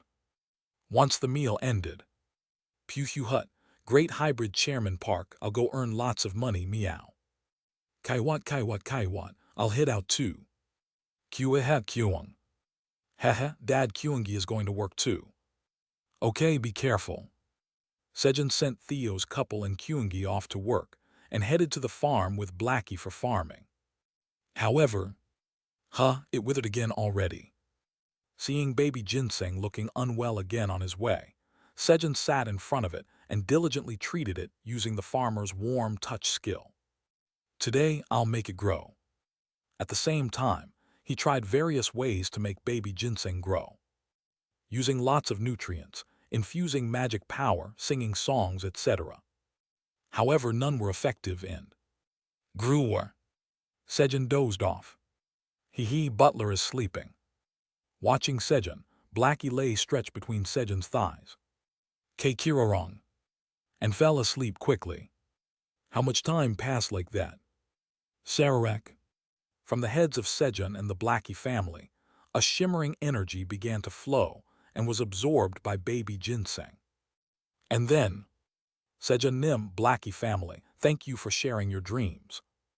Baby ginseng, having absorbed the dreams of Sejun and the Blackie family, expressed gratitude and SRRRK disappeared. Pod. At the same time, Sejun's body shone brightly. The quest was completed and he became an SS-class tower farmer. Thus, in the place where baby ginseng had disappeared. Ku. KRRRNG King. GRRRRNG. Give great Blackie some roasted and dried sweet potatoes. Only Sejun's snoring and Blackie's sleep-talking were heard. Forest of Creation. Oh, you're here. Ginseng appeared before a tree so enormous that its size was immeasurable. Welcome, I've been waiting. Flamey greeted Ginseng warmly. But did you bring that too? When Flamey asked while looking at the massive roasted and dried sweet potato that Ginseng brought. Yes, somehow. Ginseng shyly tried to hide the roasted and dried sweet potato, which was far larger than itself, behind its body as much as possible, as if it absolutely could not be taken away. It had brought it along, unable to fully digest it during the process of absorbing Blackie's dream. You better eat that quickly and get rid of it. If Blackie finds out later, it'll be chaos. Yes, I'll eat it quickly. Munch, munch. Smiling brightly at Flamey's words, Ginseng eagerly ate the roasted and dried sweet potato. It even brought its own supplement. What a good kid. Flamey looked at Ginseng with pride. And then, those guys should learn from Ginseng. All right, put it in your mouth at 1, swallow at 2, 1. 1, 1, 1, 1. 2. Hey, swallow it quickly, 2. Flamey looked pitifully at Shu Wu, extreme flame herb, extreme ice herb, and 10,000 poison herbs struggling to take supplements in sync with Sausage's commands. Ginseng, though the last to arrive, was the most praised of all. Sejun opened his eyes after dozing off briefly. Where did Ginseng go? His heart dropped at the sight of the missing baby Ginseng. And then, Kaying. Butler, what's wrong? Great Blackie will solve it. Half awake and unable to open its eyes, Blackie barked while looking toward the opposite side of Sejun. It's nothing. Sejun picked up and comforted Blackie. Baby Ginseng has grown into ginseng after consuming quality dreams. Baby Ginseng has returned to its rightful place. You have completed the promotion quest. So it was a child that fed on dreams. Sejun understood the reason for baby Ginseng's disappearance upon reading the message. Too bad I couldn't even say goodbye. Regretful, Sejun checked the next message. The rank of Tower Farmer S has increased. You have become a Tower Farmer SS. As your rank has increased, your job traits have been strengthened. As your rank has increased, one additional job trait has been added. With your new job trait, you can now create 100 seeds per day of crops you've harvested more than 100 million times. What kind of thing is this? Sejun grumbled at the newly acquired job trait. Most of the crops he'd harvested over 100 million times were ones that he already had plenty of seeds for. And so, Sejun became an SS-class tower farmer. Blackie, I'm now an SS-class tower farmer. Aileen, I became an SS-class tower farmer. He quickly boasted to those around him. Kilahit Kaying. He, Butler. Congratulations. But even so, you're still just an SS-class sunfish, Butler, so don't get cocky and go make some roasted and dried sweet potatoes for great Blackie. Blackie, run 10 laps around the farm. If you don't run, know that there won't be roasted and dried sweet potatoes for you. Though Blackie tried to offer some honest advice, Sejun scolded him. The tower's administrator cheerfully congratulates you. The tower's administrator also voices concern that you should not overdo things just because you're an SS-class tower farmer, as you're still weak. Aileen also expressed something similar to Blackie, but, okay, Aileen, is there anything you'd like to eat? Since my rank went up, I'm planning to throw a celebration party for dinner. Sejun agreed obediently with Aileen and asked what dish she wanted. Why, only great Blackie. Blackie glared at Sejun with questioning eyes, but, why, what, it's my choice. Run 20 laps quickly. Kaying. Why, just a moment ago you said 10 laps. 30 laps. Kaying. The punishment increased as a price for giving Sejun a questioning look and souring his mood. Meanwhile, the tower's administrator says she wants to eat 100-layer pancake after a long time. Aileen said the dish she wanted and got it. After receiving the menu, Sejun had Sejun number 12 prepare the dishes for the dinner party. A short while later, Kaying. As soon as Blackie completed 10 laps, Sejun. Blackie, let's go. Kivihit. He called Blackie, placed him in the sling bag, and moved to the herb field to inform Kyungi that he had become an SS-class tower farmer. On the way to the herb field, Pottery, I'm now an SS-class tower farmer. Poisonous bee number 313,919, I'm now an SS-class tower farmer. Mushroom ant number 20,045, I've become an SS-class tower farmer. Sejun joyfully boasted to those he met on the way that he had become an SS-class tower farmer. Then, sniff. Kyung. Smells like Dad. Kyungi, who was tending to the herb field, caught Sejun's scent. Looking around to find the source of the smell, Kyungi's eyes spotted. Plug. A dragon fruit in Sejun's form, expertly pulling up kudzu that had sneakily invaded another herb field. It was a dragon fruit clone using Sejun's transplanting and weed pulling skills, working as a kudzu root harvesting specialist in the herb field. Thanks to the synergy between transplanting and weed pulling, it was possible to pull out kudzu roots cleanly without digging much. This dragon fruit pulling weeds doesn't smell like Dad. Sniff. Kyungi focused more intensely on the scent. Dad's smell is getting closer, Dad is coming. Realizing that Sejun was on his way, Kyungi ran out to greet him. Moments later, Kyungi, Dad's become an SS-class tower farmer. Sejun proudly informed Kyungi, who came out to greet him. Kyung. Congratulations on becoming an SS-class tower farmer, Dad, but don't overdo it. If it's tough, Kyungi will handle it. Kyungi not only congratulated Sejun, but also, like Blackie and Aileen, earnestly reminded him not to push himself. a filial child who always worried about his sunfish like dad. Kyung. Then I'll quickly finish the remaining work and be back. Okay, see you later. Kyungi returned to the herb field, and where should I go to brag next? Oh, there's Minotaur King and Pink Fur. Sejun headed north.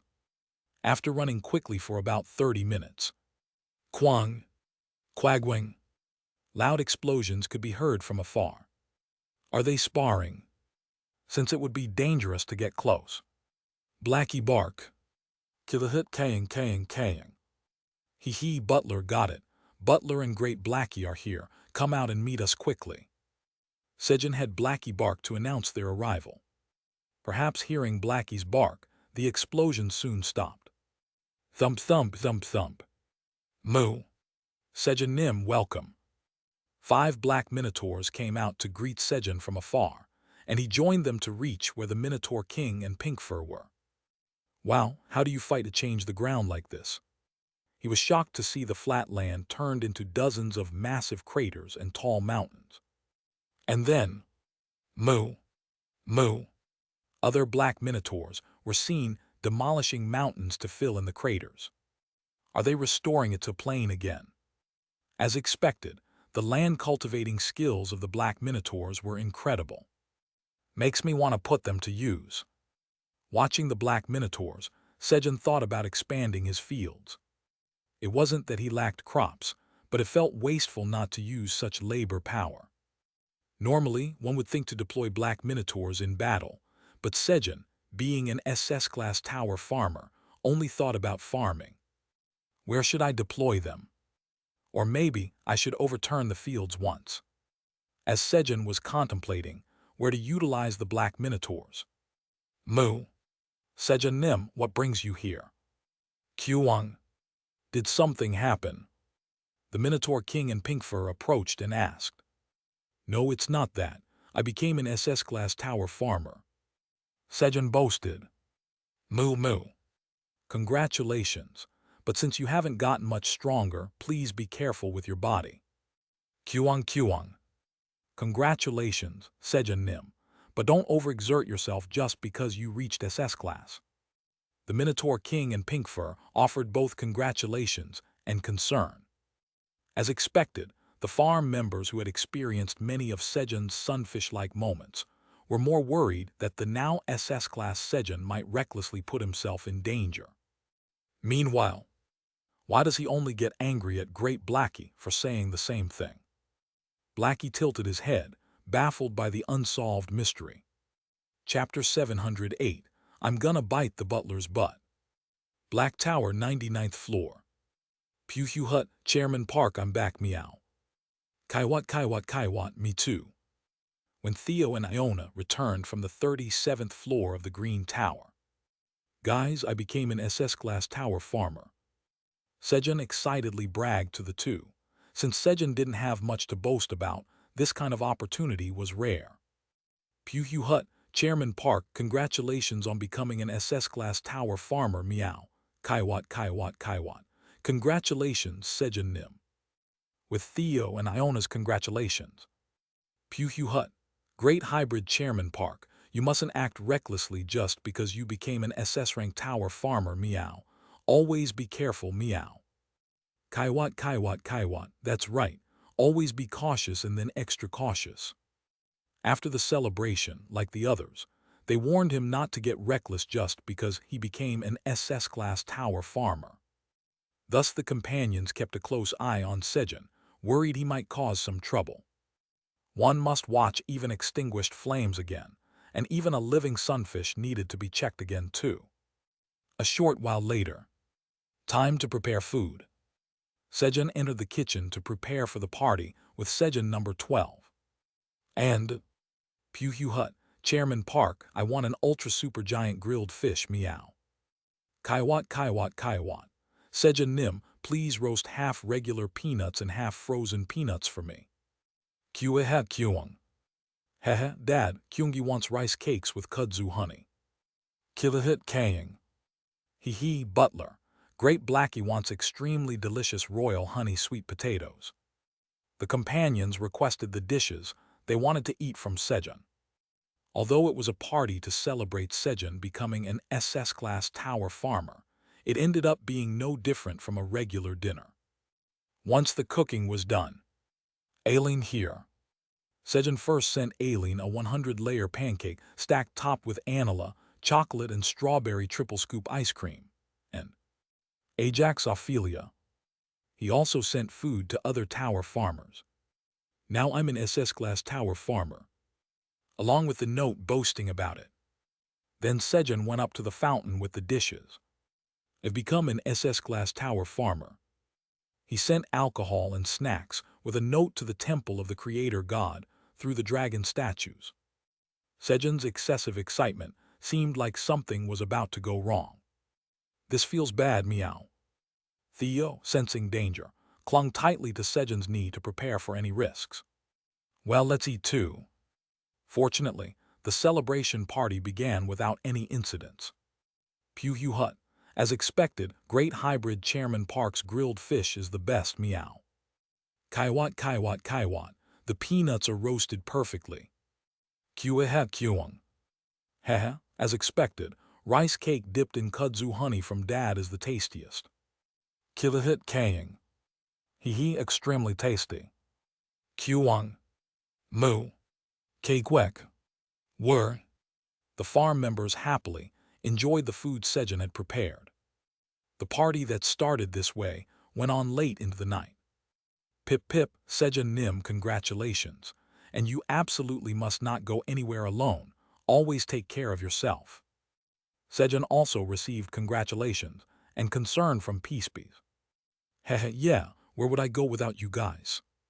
Sejun stroked Peacebee's head and said, Peacebees, you must be hungry. Eat this. He placed grapes on his palm. Pip, yes, thank you. Slurp. Peacebees eagerly sucked the grape juice on Sejun's palm.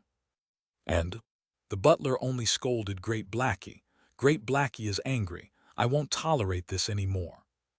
Blackie's dissatisfaction finally exploded while watching that scene. Grrrr. I'm gonna bite the butler's butt. Growling, he confidently approached Sejun. However, Blackie, why are you growling? Want some roasted and dried sweet potatoes? Nod. His head nodded automatically in reflex at Sejun's words. In front of roasted and dried sweet potatoes, everything felt right. I'll eat this first and then bite the butler. Chomp. Blackie decided to eat the sweet potatoes and then bite Sejun hard, but drowsy. Keikirorong. He fell asleep while eating. Time to start getting ready. When Sejun stood up carrying the sleeping Blackie, the other farm members also got up from their seats. Because the blue moon was about to rise, Sejun spread magical blueberries on the ground, and the farm members took their designated positions. A short while later, at midnight, the blue moon rose, casting a blue glow over the 99th floor of the Black Tower. Peepik. Choo. Peepaik. Walgang, Walha, Huk Walbach, Choo, and Black Torch appeared using the blue moon jump. Hehe, guys, welcome. Sejun greeted the moon rabbits and, guys, I became an SS-class tower farmer. He began bragging again, and the rabbits gave him a short congratulation followed by a lengthy warning not to act recklessly just because he became SS class. As the rabbits joined, and Sejun chatted and played with them. Kaiwat. Choo, did you finish your homework? Choo. Yes. Choo had her homework checked by Yona. After about 3 hours passed. SSSSSS. The crops that had absorbed the blue moon's energy turned blue, and the farm members began harvesting them. Let's go too. Sejun also joined his companions in harvesting the crops imbued with the blue moon's energy. When the harvesting ended, Peepik, Choo, Peepaik. The moon rabbits took the SS-class carrots Sejun had prepared for them and descended the tower. Thinking they might receive SSS-class carrots next time, Their steps were incredibly light. Kyung. Dad, good night. Kyung. Sejun, good night. Yeah, good night, Kyungi and Pinkfur. Thus Sejun saw off the rabbits, Kyungi and Pinkfur. Guys, shall we sleep now too? He lay down on the bed with his companions. Ku. Gorarong. Kurarong. Kirarong. Sejun and his companions quickly fell asleep, snoring. Of course, they weren't actually asleep. They had gone to Blackie's mental world to apologize. It was an awkward time since they needed to wake up soon, but Sejun insisted strongly. The reason, naturally, was to brag to Corruption that he had become an SS-class tower farmer. Guys, please forgive my guys. I'm sorry. Really sorry. In front of the apologizing Sejun and his companions. Gyuraruk. Corruption appeared again today. Corruption, good to see you. I became an SS-class tower farmer. Sejun greeted Corruption and bragged about his achievement. But Sejun becoming an SS-class tower farmer was not good news from the enemy Corruption's perspective. So what? Corruption replied bluntly. However, what do you mean, so what? You should congratulate me.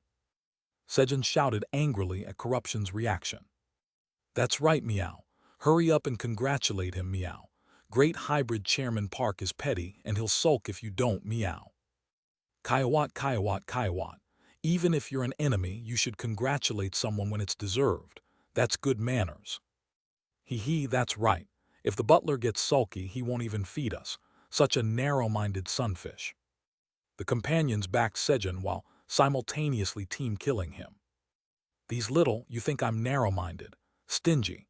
Should I show you the real narrow-minded and stingy Park Sejun? Just as Sejun was about to awaken his true nature. Fine, congratulations on becoming an SS-class tower farmer. Corruption reluctantly offered congratulations to Sejun. Hehe, thanks for congratulating me. Sejun felt good about Corruption's congratulations that he received after strong prodding and forgot about being angry.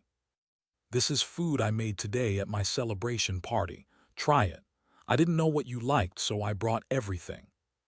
Sejun handed over a basket filled with food. What? Corruption unwittingly accepted the basket. Hehe, hurry and try it. Sejun looked at Corruption with pressure-filled eyes. What should I do? Corruption, avoiding Sejun's gaze, hesitated for a moment. But still, he put in the effort into making it. Just a little should be okay, right? Picking up a peanut, she placed it in her mouth and carefully chewed with tightly closed lips. You eat cutely, Sejun said, watching Corruption looking surprised. Blush. At Sejun's words, Corruption blushed in embarrassment. Luckily, her skin was a dark red color, so it wasn't noticeable. Instead, she picked up another peanut, put it into her mouth, and chewed diligently.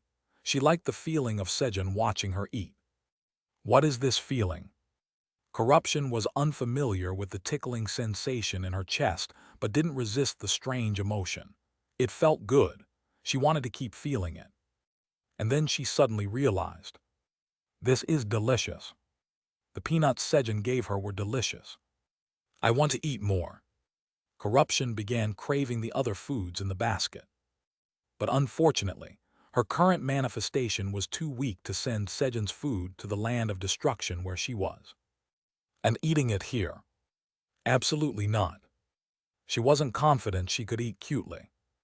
It's just part ways for today. Why eat more? No, I said let's part ways. Corruption shouted again at Sejun's suggestion. Got it, Vice Chairman Theo. Understood, Meow. Sejun fused with Theo and vaporized Corruption using the CO beam. It was the only way Sejun knew to say goodbye to Corruption. Whoosh! Corruption vanished while glancing wistfully at Sejun and the basket of food. Sejun felt she somehow looked lonely. Let's call it a day too. Sejun woke up with his companions and began a new day. As usual, he stopped by the Calamity Farm in the 10th Tower, then arrived at Camuldesion. There were gifts sent by Corruption. 2 groups of ogres and planet-destroying turtles. Thinking of Sejun's safety, corruption had split 2,000 ogres and 200 planet-destroying turtles into 2 groups, ordering one group to attack in the late morning and the other in the late evening. Thanks to that, there was no risk of a coordinated attack. Kyung. Surrender. With Kyungi by his side, Sejun easily made 200 planet-destroying turtles surrender and defeated the 2,000 ogres. Heh, I guess the peanuts suited her taste. Sejun thought he should bring more peanuts the next time he met corruption, then planted crops at Kamyul and returned to the Black Tower. Then, Ajax, I'm going over to your side. He told Ajax to clear the 99th floor of the White Tower. It was to meet Les and hand over the battle auras he had been collecting. He had too much stored up and it was becoming a burden. You have arrived on the 99th floor of the White Tower. Sejun Nim, welcome. Welcome. Les and about 100 small ogres greeted Sejun upon arrival at the White Tower. The battle auras Sejun provided had absorbed the aura of the king and formed bodies, and they were growing while training in aura techniques. Les, here's the battle auras, take it. Sejun Nim, thank you for returning my people.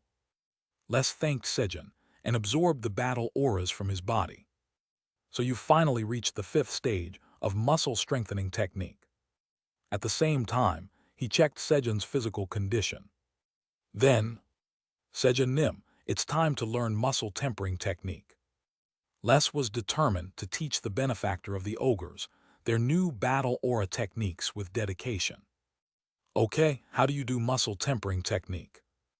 Muscle tempering technique is very simple. You there show Sejun Nim the training method. At Sejun's question, Les instructed the ogres. Yuek. Thud pow pow pow.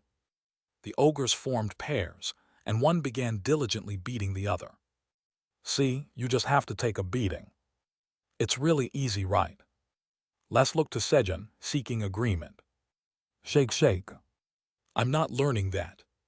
Sejun firmly shook his head, refusing the muscle tempering technique. Though it was because he hated pain. Come to think of it, now's not the time to learn battle aura techniques. I'm an SS-class tower farmer, so I should focus on farming. Right, of course. He made a plausible excuse and hurriedly escaped to the Black Tower. It's totally bearable, though. Of course, Les didn't believe Sejun's excuse. Chapter 709. How dare you? How dare you look directly at me? Do you wish to taste my venomous sting? Tartarus, the prison of the gods. Pushug. Kyoka. Sweetie stabbed the guard standing in front of her with her venomous sting. And, are you certain this guy is Rascal's last remaining minion? She asked as she stared coldly at Ganjali, the god of sycophants. Since even a small mistake could later lead to grave danger, Sweetie did not tolerate errors. Why, yes, that is correct. At Sweetie's question, Ganjali trembled with fear and shouted as if crying out in desperation. Were. Good, then let's go see Rascal. I'm curious what expression he'll make this time. Yes. Sweetie, who had removed all of Rascal's eyes and ears, headed back to the prison where Rascal was confined. She had also gathered some information during her investigation, so Rascal wouldn't be able to keep smiling this time. Creak. As Sweetie entered. We're seeing each other too often. They say frequent meetings build fondness, but it seems Tartarus has become noisy because of me. Don't you think you're being too harsh? Once again, Rascal greeted Sweetie with a smirk. However, he didn't seem so relaxed this time, as the edges of his forced smile trembled slightly.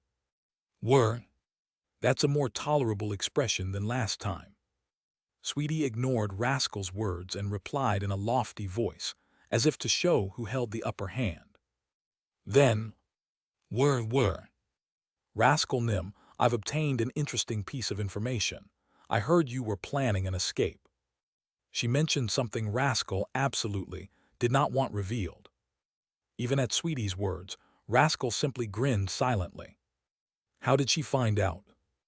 No, he was desperately trying to hide his agitation. However, word. There's no use pretending. I already have the evidence and witnesses. And you know, don't you? Prisoners who attempt to escape must rot in prison for life until they perish. As Sweetie continued to speak, Rascal's expression froze solid. At the same time, he regretted it. I should have been more careful. Since the former warden, Helta, the god of tyrants, had little interest in managing Tartarus, Rascal felt safe planning an escape. Who would have thought the warden would be replaced? A long silence followed. I can hear your gears turning from here. Sweetie waited leisurely, intending to hear what Rascal would propose. And then, Warden Nim, is there something you desire from me? Rascal asked in a polite tone, using honorifics, a clear sign of total surrender. Let's see, I wonder if there is something I want. To Rascal's words, Sweetie replied cryptically. Revealing your desires first in a negotiation is something only amateurs do. Since I don't possess overwhelming power like Sejun Nim, I have to play it this way, even if it's a bit tedious. Of course, the power Sweetie spoke of wasn't Sejun's personal power, but the strength of the Sejun family. As Sweetie fell silent again, Warden Nim, I will give you everything I have, so please turn a blind eye. Rascal pleaded earnestly with desperate eyes. It was more advantageous to give up all his treasures and get a chance than to rot here until his end. He could always go out and steal more treasures again. Well, let's see. I'll look at the items first. Sweetie conditionally accepted Rascal's offer, hiding her victorious smile. Sigh, thank you. If you take this key, you can go to the world where the treasure lies, and the treasure vault as well.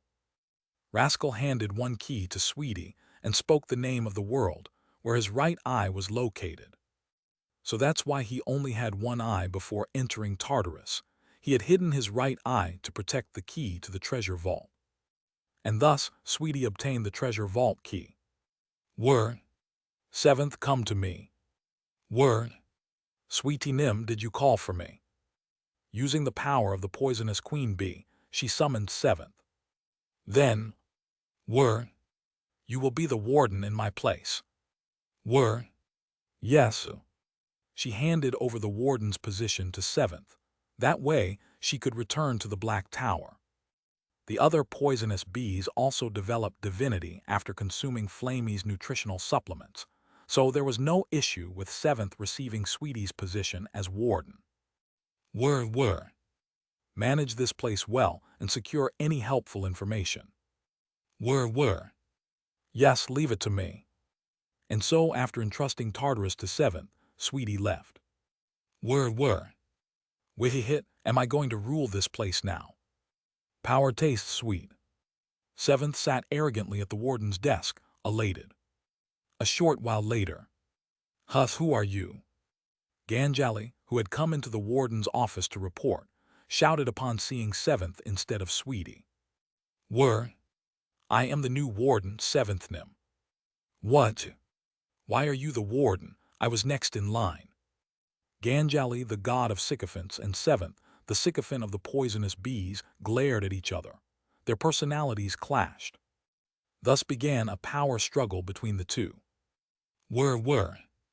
How dare you? How dare you look directly at me? Do you wish to taste my venomous sting? Seventh, in a sharp voice, pulled out the poisonous bee's ultimate weapon, the venomous sting. No, not at all, I'm sorry. Ganjali quickly backed down. Camille Disiang. 3 days had passed since returning from the White Tower. Sejun and his companions could see the two groups of calamities that corruption had sent today as well. And then, Kyung. Surrender. Bug. Surrender or death. Bug. Show your belly and you'll live. Show your back and you'll die. Following Kyungi's orders, 800 bucks overpowered 200 planet-destroying turtles.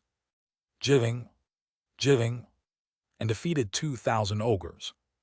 As the anticlimactic battle ended, you have completed the Tower Master Quest. As a reward for completing the Tower Master Quest, you are recognized as the Master of the 10th Tower. A quest completion message appeared before Sejun. I'm really a building owner now. Sejun was deeply moved. System bastard, if you pull another absurd stunt, I won't let it slide. As Sejun warily anticipated what the system might do next, you have been granted exclusive tower master powers usable only by the master of the 10th tower. Due to stats limitations, some powers have been restricted. Exclusive power of the 10th tower master, banishment, has been granted. Exclusive power of the 10th tower master, demotion, has been granted. Exclusive power of the 10th tower master, 10th tower's protection, has been granted. A message stating that exclusive powers had been granted appeared before Sejun. So you're going to screw me over after all. I'll definitely impeach you. With a burning desire to impeach the system, Sejun checked the powers. Exclusive power of the 10th tower master, banishment. Banishes the designated entity from the 10th tower. The stronger the resistance of the target, the more magic power consumed. Exclusive power of the 10th tower master, demotion. Deletes all waypoint records of the designated entity and demotes them to the first floor of the 10th tower. The stronger the resistance of the target, the more magic power consumed. Exclusive power of the 10th tower master, 10th tower's protection. The 10th tower bestows its blessing to protect the tower master. Is this good? Just by reading the descriptions, I can't tell. Banish Hell Nim. So to test it, he tried banishing Hell, one of the freeloader residents. Then you are attempting to banish Hell, the god who lost her divinity. Hell, the god who lost her divinity, is resisting strongly in a rude manner. To banish Hell, the god who lost her divinity, you need a magic power stat of at least 1 billion. The message appeared. It requires 1 billion magic power, useless. Demote Hell Nim. Sejun then used the next power on Hell as well. And you are attempting to demote Hell, the god who lost her divinity. Hell, the god who lost her divinity, is resisting strongly in a rude manner. To demote Hell, the god who lost her divinity, you need a magic power stat of at least 300 million. Hell resisted again. This one's useless too. Sejun decided to disregard the powers of banishment and demotion as if they didn't exist. Kyungi, try releasing your power just a little bit. Next, to test the 10th tower's protection, he had Kyungi unseal his power. However, Kyungi will release power as gently as possible, but Dad must be careful. Okay. Crag. Stop. Even just a bit of Kyungi's released power caused the blessing to crack. In the end, all 3 powers he received turned out to be useless. The test subject might have been the problem, but if the powers couldn't even withstand that level of test, Sejun had no use for them. Any problem would be resolved before needing them. Well, whatever, as long as I'm the building owner, hahaha. Even though all 3 powers were useless, Sejun grinned with satisfaction at having become the master of the 10th tower. On such a good day like today, we can't just let it pass. It's party time.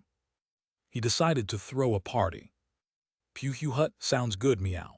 Chairman Park, let's have a grilled fish party, meow. Kaiwat, I like that too. Sejun Nim, how about a peanut party? Kyueha Kyung. Hehe, Kyungi wants a honey rice cake party. Kilahit Kaying. Hee, butler. We absolutely must have extremely delicious royal honey sweet potatoes party. At Sejun's suggestion, everyone started insisting on the kind of party they wanted. However, why fight? Let's just do them all. Now a building owner, Sejun was generous. And so, deciding to throw the party, they returned to the Black Tower. Sejun Nim. Sweetie, who had returned from Tartarus, flew over to Sejun. Rub, and rubbed her body against his face affectionately. Sweetie, you're not hurt anywhere, are you? Sejun asked as he inspected Sweetie's body. I'm fine, Sejun Nim. I need to get praised quickly. Sweetie quickly told Sejun the information she had obtained from Rascal. And then, this is the key. She handed Sejun a rusty key, secret key of Rascal, the god of thieves. A key that opens the treasure vault of Rascal, the god of thieves. If you infuse the key with magic power, it will open a path to the world where the treasure is hidden. Heh, sweetie, well done. When Sejun patted Sweetie's head, I knew it was worth finding. Sweetie beamed brightly, wearing a proud expression. As Sejun praised Sweetie, thud, thud, Pink Fur showed up to get choco pies. Hold on. Sejun went to the kitchen and filled Pink Fur's snack pouch with choco pies, then had breakfast with the group. And then, shall we go? Sejun stood up with his companions. Yes. Sweetie, sitting on Sejun's right shoulder, answered excitedly. This time, Sweetie was coming along too. With 1,000,000 poisonous bees who came to protect Sweetie. Open. Sejun infused the secret key of Rascal with magic power and shouted boldly. But there was no response from Rascal's secret key. Sejun's magic power was far too insufficient to open a path connected to another world. Guys, want to try infusing it with magic power together? Pretending to offer the others a chance, Sejun spoke. Hut sounds good, meow. Kaiwat, I'm in. Kyung. Kaying. One by one, their paws stacked onto the key. Wulong. A hole opened in midair. And when they pass through the hole, you have arrived in the level 0 world Manoda. A message from System 371 informed Sejun of the world's level and name. There's such a thing as a level 0 world. Vice Chairman Theo, energy absorption to maximum. Understood, meow. Though curious, Sejun instructed Theo to absorb as much of his energy as possible. There might be danger to nearby life forms. However, Chairman Park, I don't think anyone lives here, meow. There were no life forms in the area. Kaiwat, that's right. Nothing's showing up on the magic scan, except for one thing over there. Yona pointed in one direction. Kwung. The ground trembled as something massive approached from the direction Yona had pointed. A short while later, One-Eyed Sentinel. A colossal one-eyed golem appeared before the group. It was larger than a small hill. Kyung. Without warning, the golem swung its fist toward the group. It raised its fist at Dad. Kyungi is angry. Enraged, Kyungi gigantified and delivered a cross-counter with his giant fist. Kwang. Thus the golem, with its abdomen blown through by Kyungi's punch, collapsed, and from the impact, the golem's eyeball rolled toward the group. The golem's eyeball resembled the pupil of Rascal, the god of thieves. Chapter 710, I impeach you. Manoda. Is this where I'm supposed to insert it? Thunk. Sejun inserted the key into the key-shaped hole in the pupil of Rascal's right eye. Then, creak, click, clank. As the sound of a spring winding echoed, a circular magic circle formed on the ground around Sejun, and at the same time, a door connected to Rascal's right eye appeared. Rascal's right eye had become the door handle. It was a bizarre taste. What a perverse sense. With a disturbed expression, Sejun grabbed the eyeball that had become the handle and turned it. Creak. The door opened smoothly. And when they stepped inside, well, an enormous amount of treasure filled a supersized void storage space, so vast it could be called an expansive land. It was more than all the wealth Sejun had acquired thus far combined. Guys, let's gather it up. Hut got it, meow. Kyung. So much treasure. Kilahit Kaying. Hee Butler, this is all thanks to Great Blackie. Sejun and his group began diligently moving the treasure into his void storage and assist Sejun Nim in moving the treasures.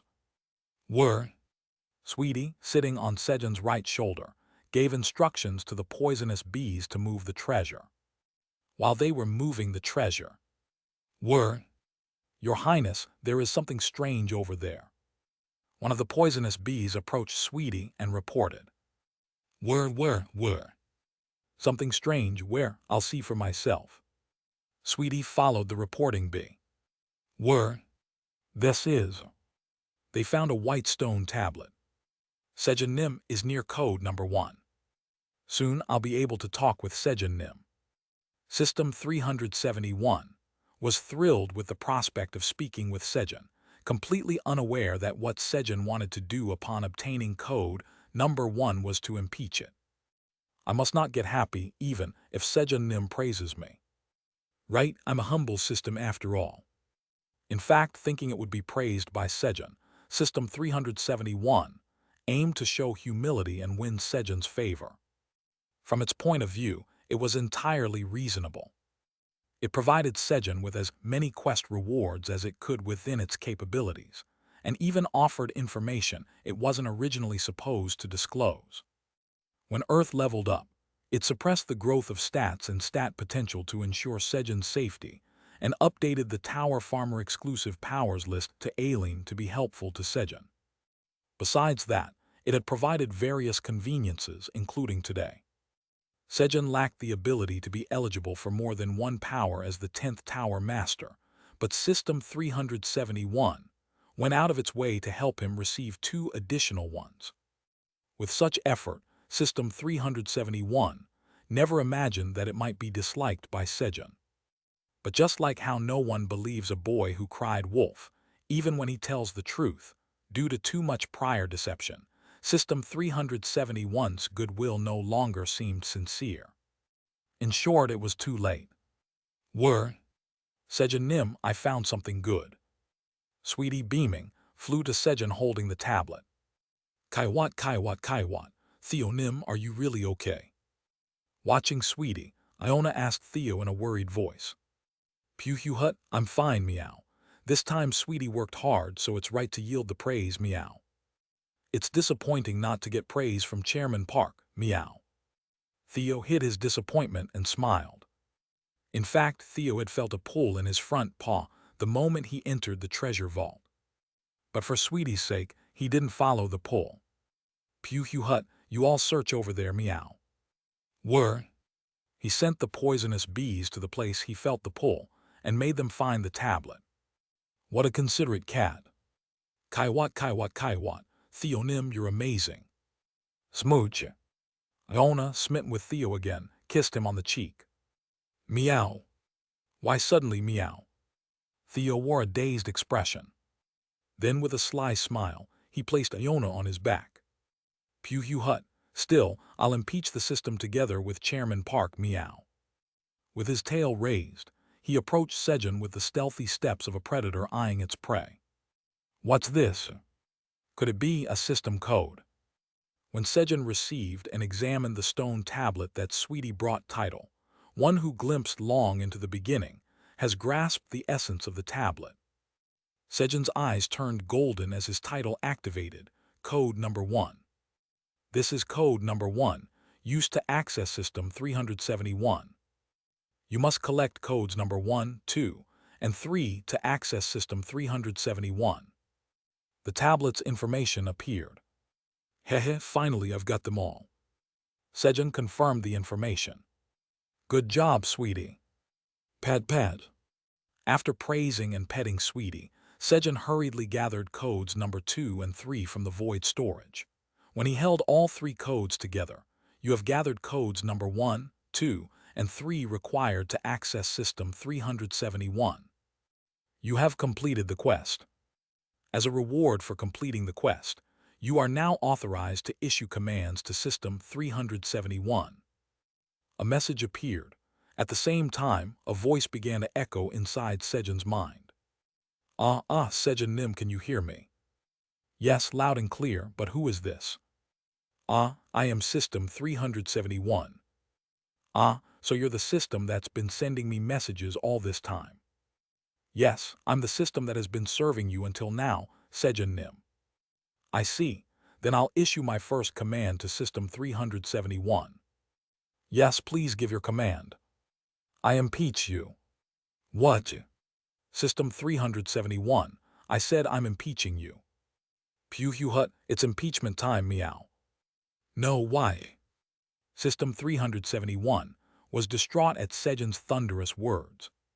However, contrary to System 371's sense of injustice, the impeachment process began mechanically according to Sejun's command, preparing impeachment of System 371.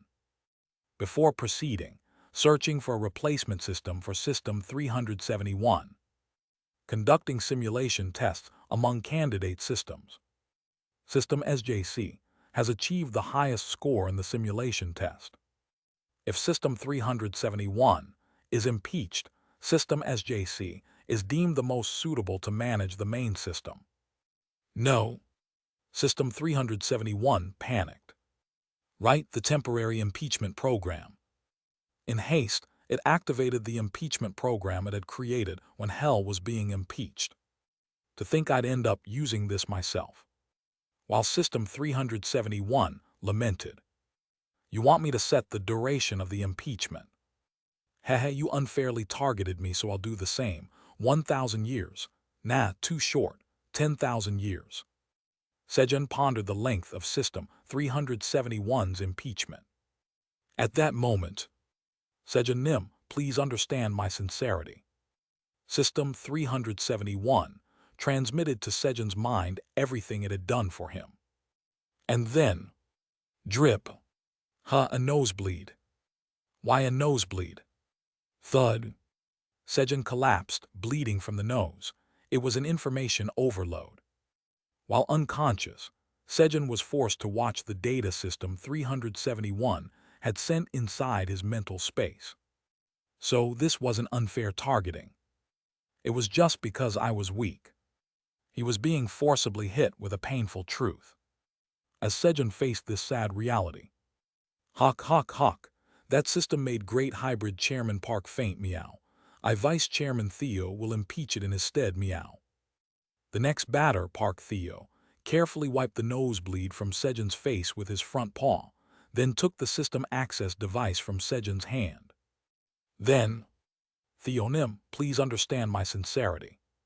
System 371 transmitted the same information it had shown Sejun to Theo. Meow. After seeing all the information, Theo said, System 371, you've suffered much because of the weak Chairman Park, meow. He actually consoled System 371. Thank you, you recognize my efforts. System 371, deeply moved by Theo's words, sent additional information in an attempt to win him over. However, meow. This time, the information included details from when System 371 had unfairly targeted Sejun, before it reformed and... Hawk, so you really did treat Chairman Park unfairly, meow. You're impeached, meow. Theo pressed the impeachment button. Determine the duration of System 371's impeachment. A message appeared in front of Theo. Wait a moment, meow. I'll go ask Chairman Park and come back, meow.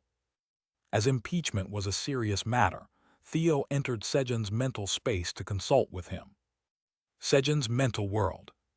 Flash. Hug.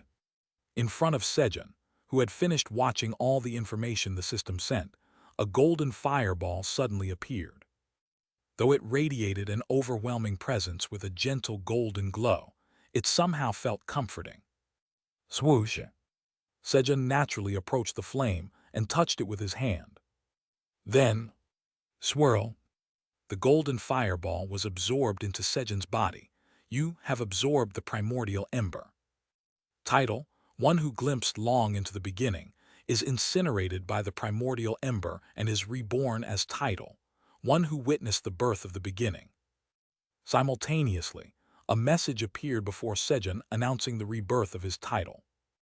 It had been a hidden provision within the main system. What is this? While Sejun was puzzled, Chairman Park, I have something to ask, meow. How long should I impeach that system rascal, meow? Theo entered Sejun's mental world and asked, Kyung, you're the system that bullied Dad. Kyungi will punish you. The next batter, Park Kyungi, seized the system access device.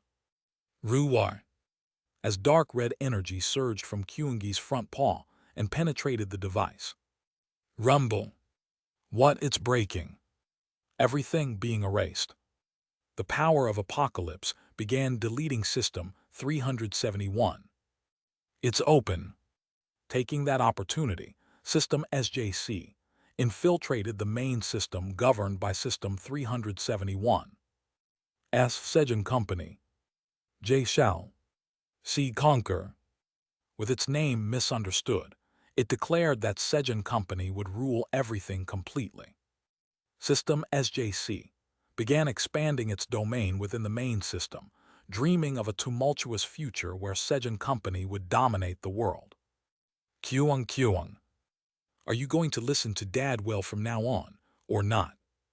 Fortunately, Kyungi seemed to have no intention of erasing it and asked after easing his power.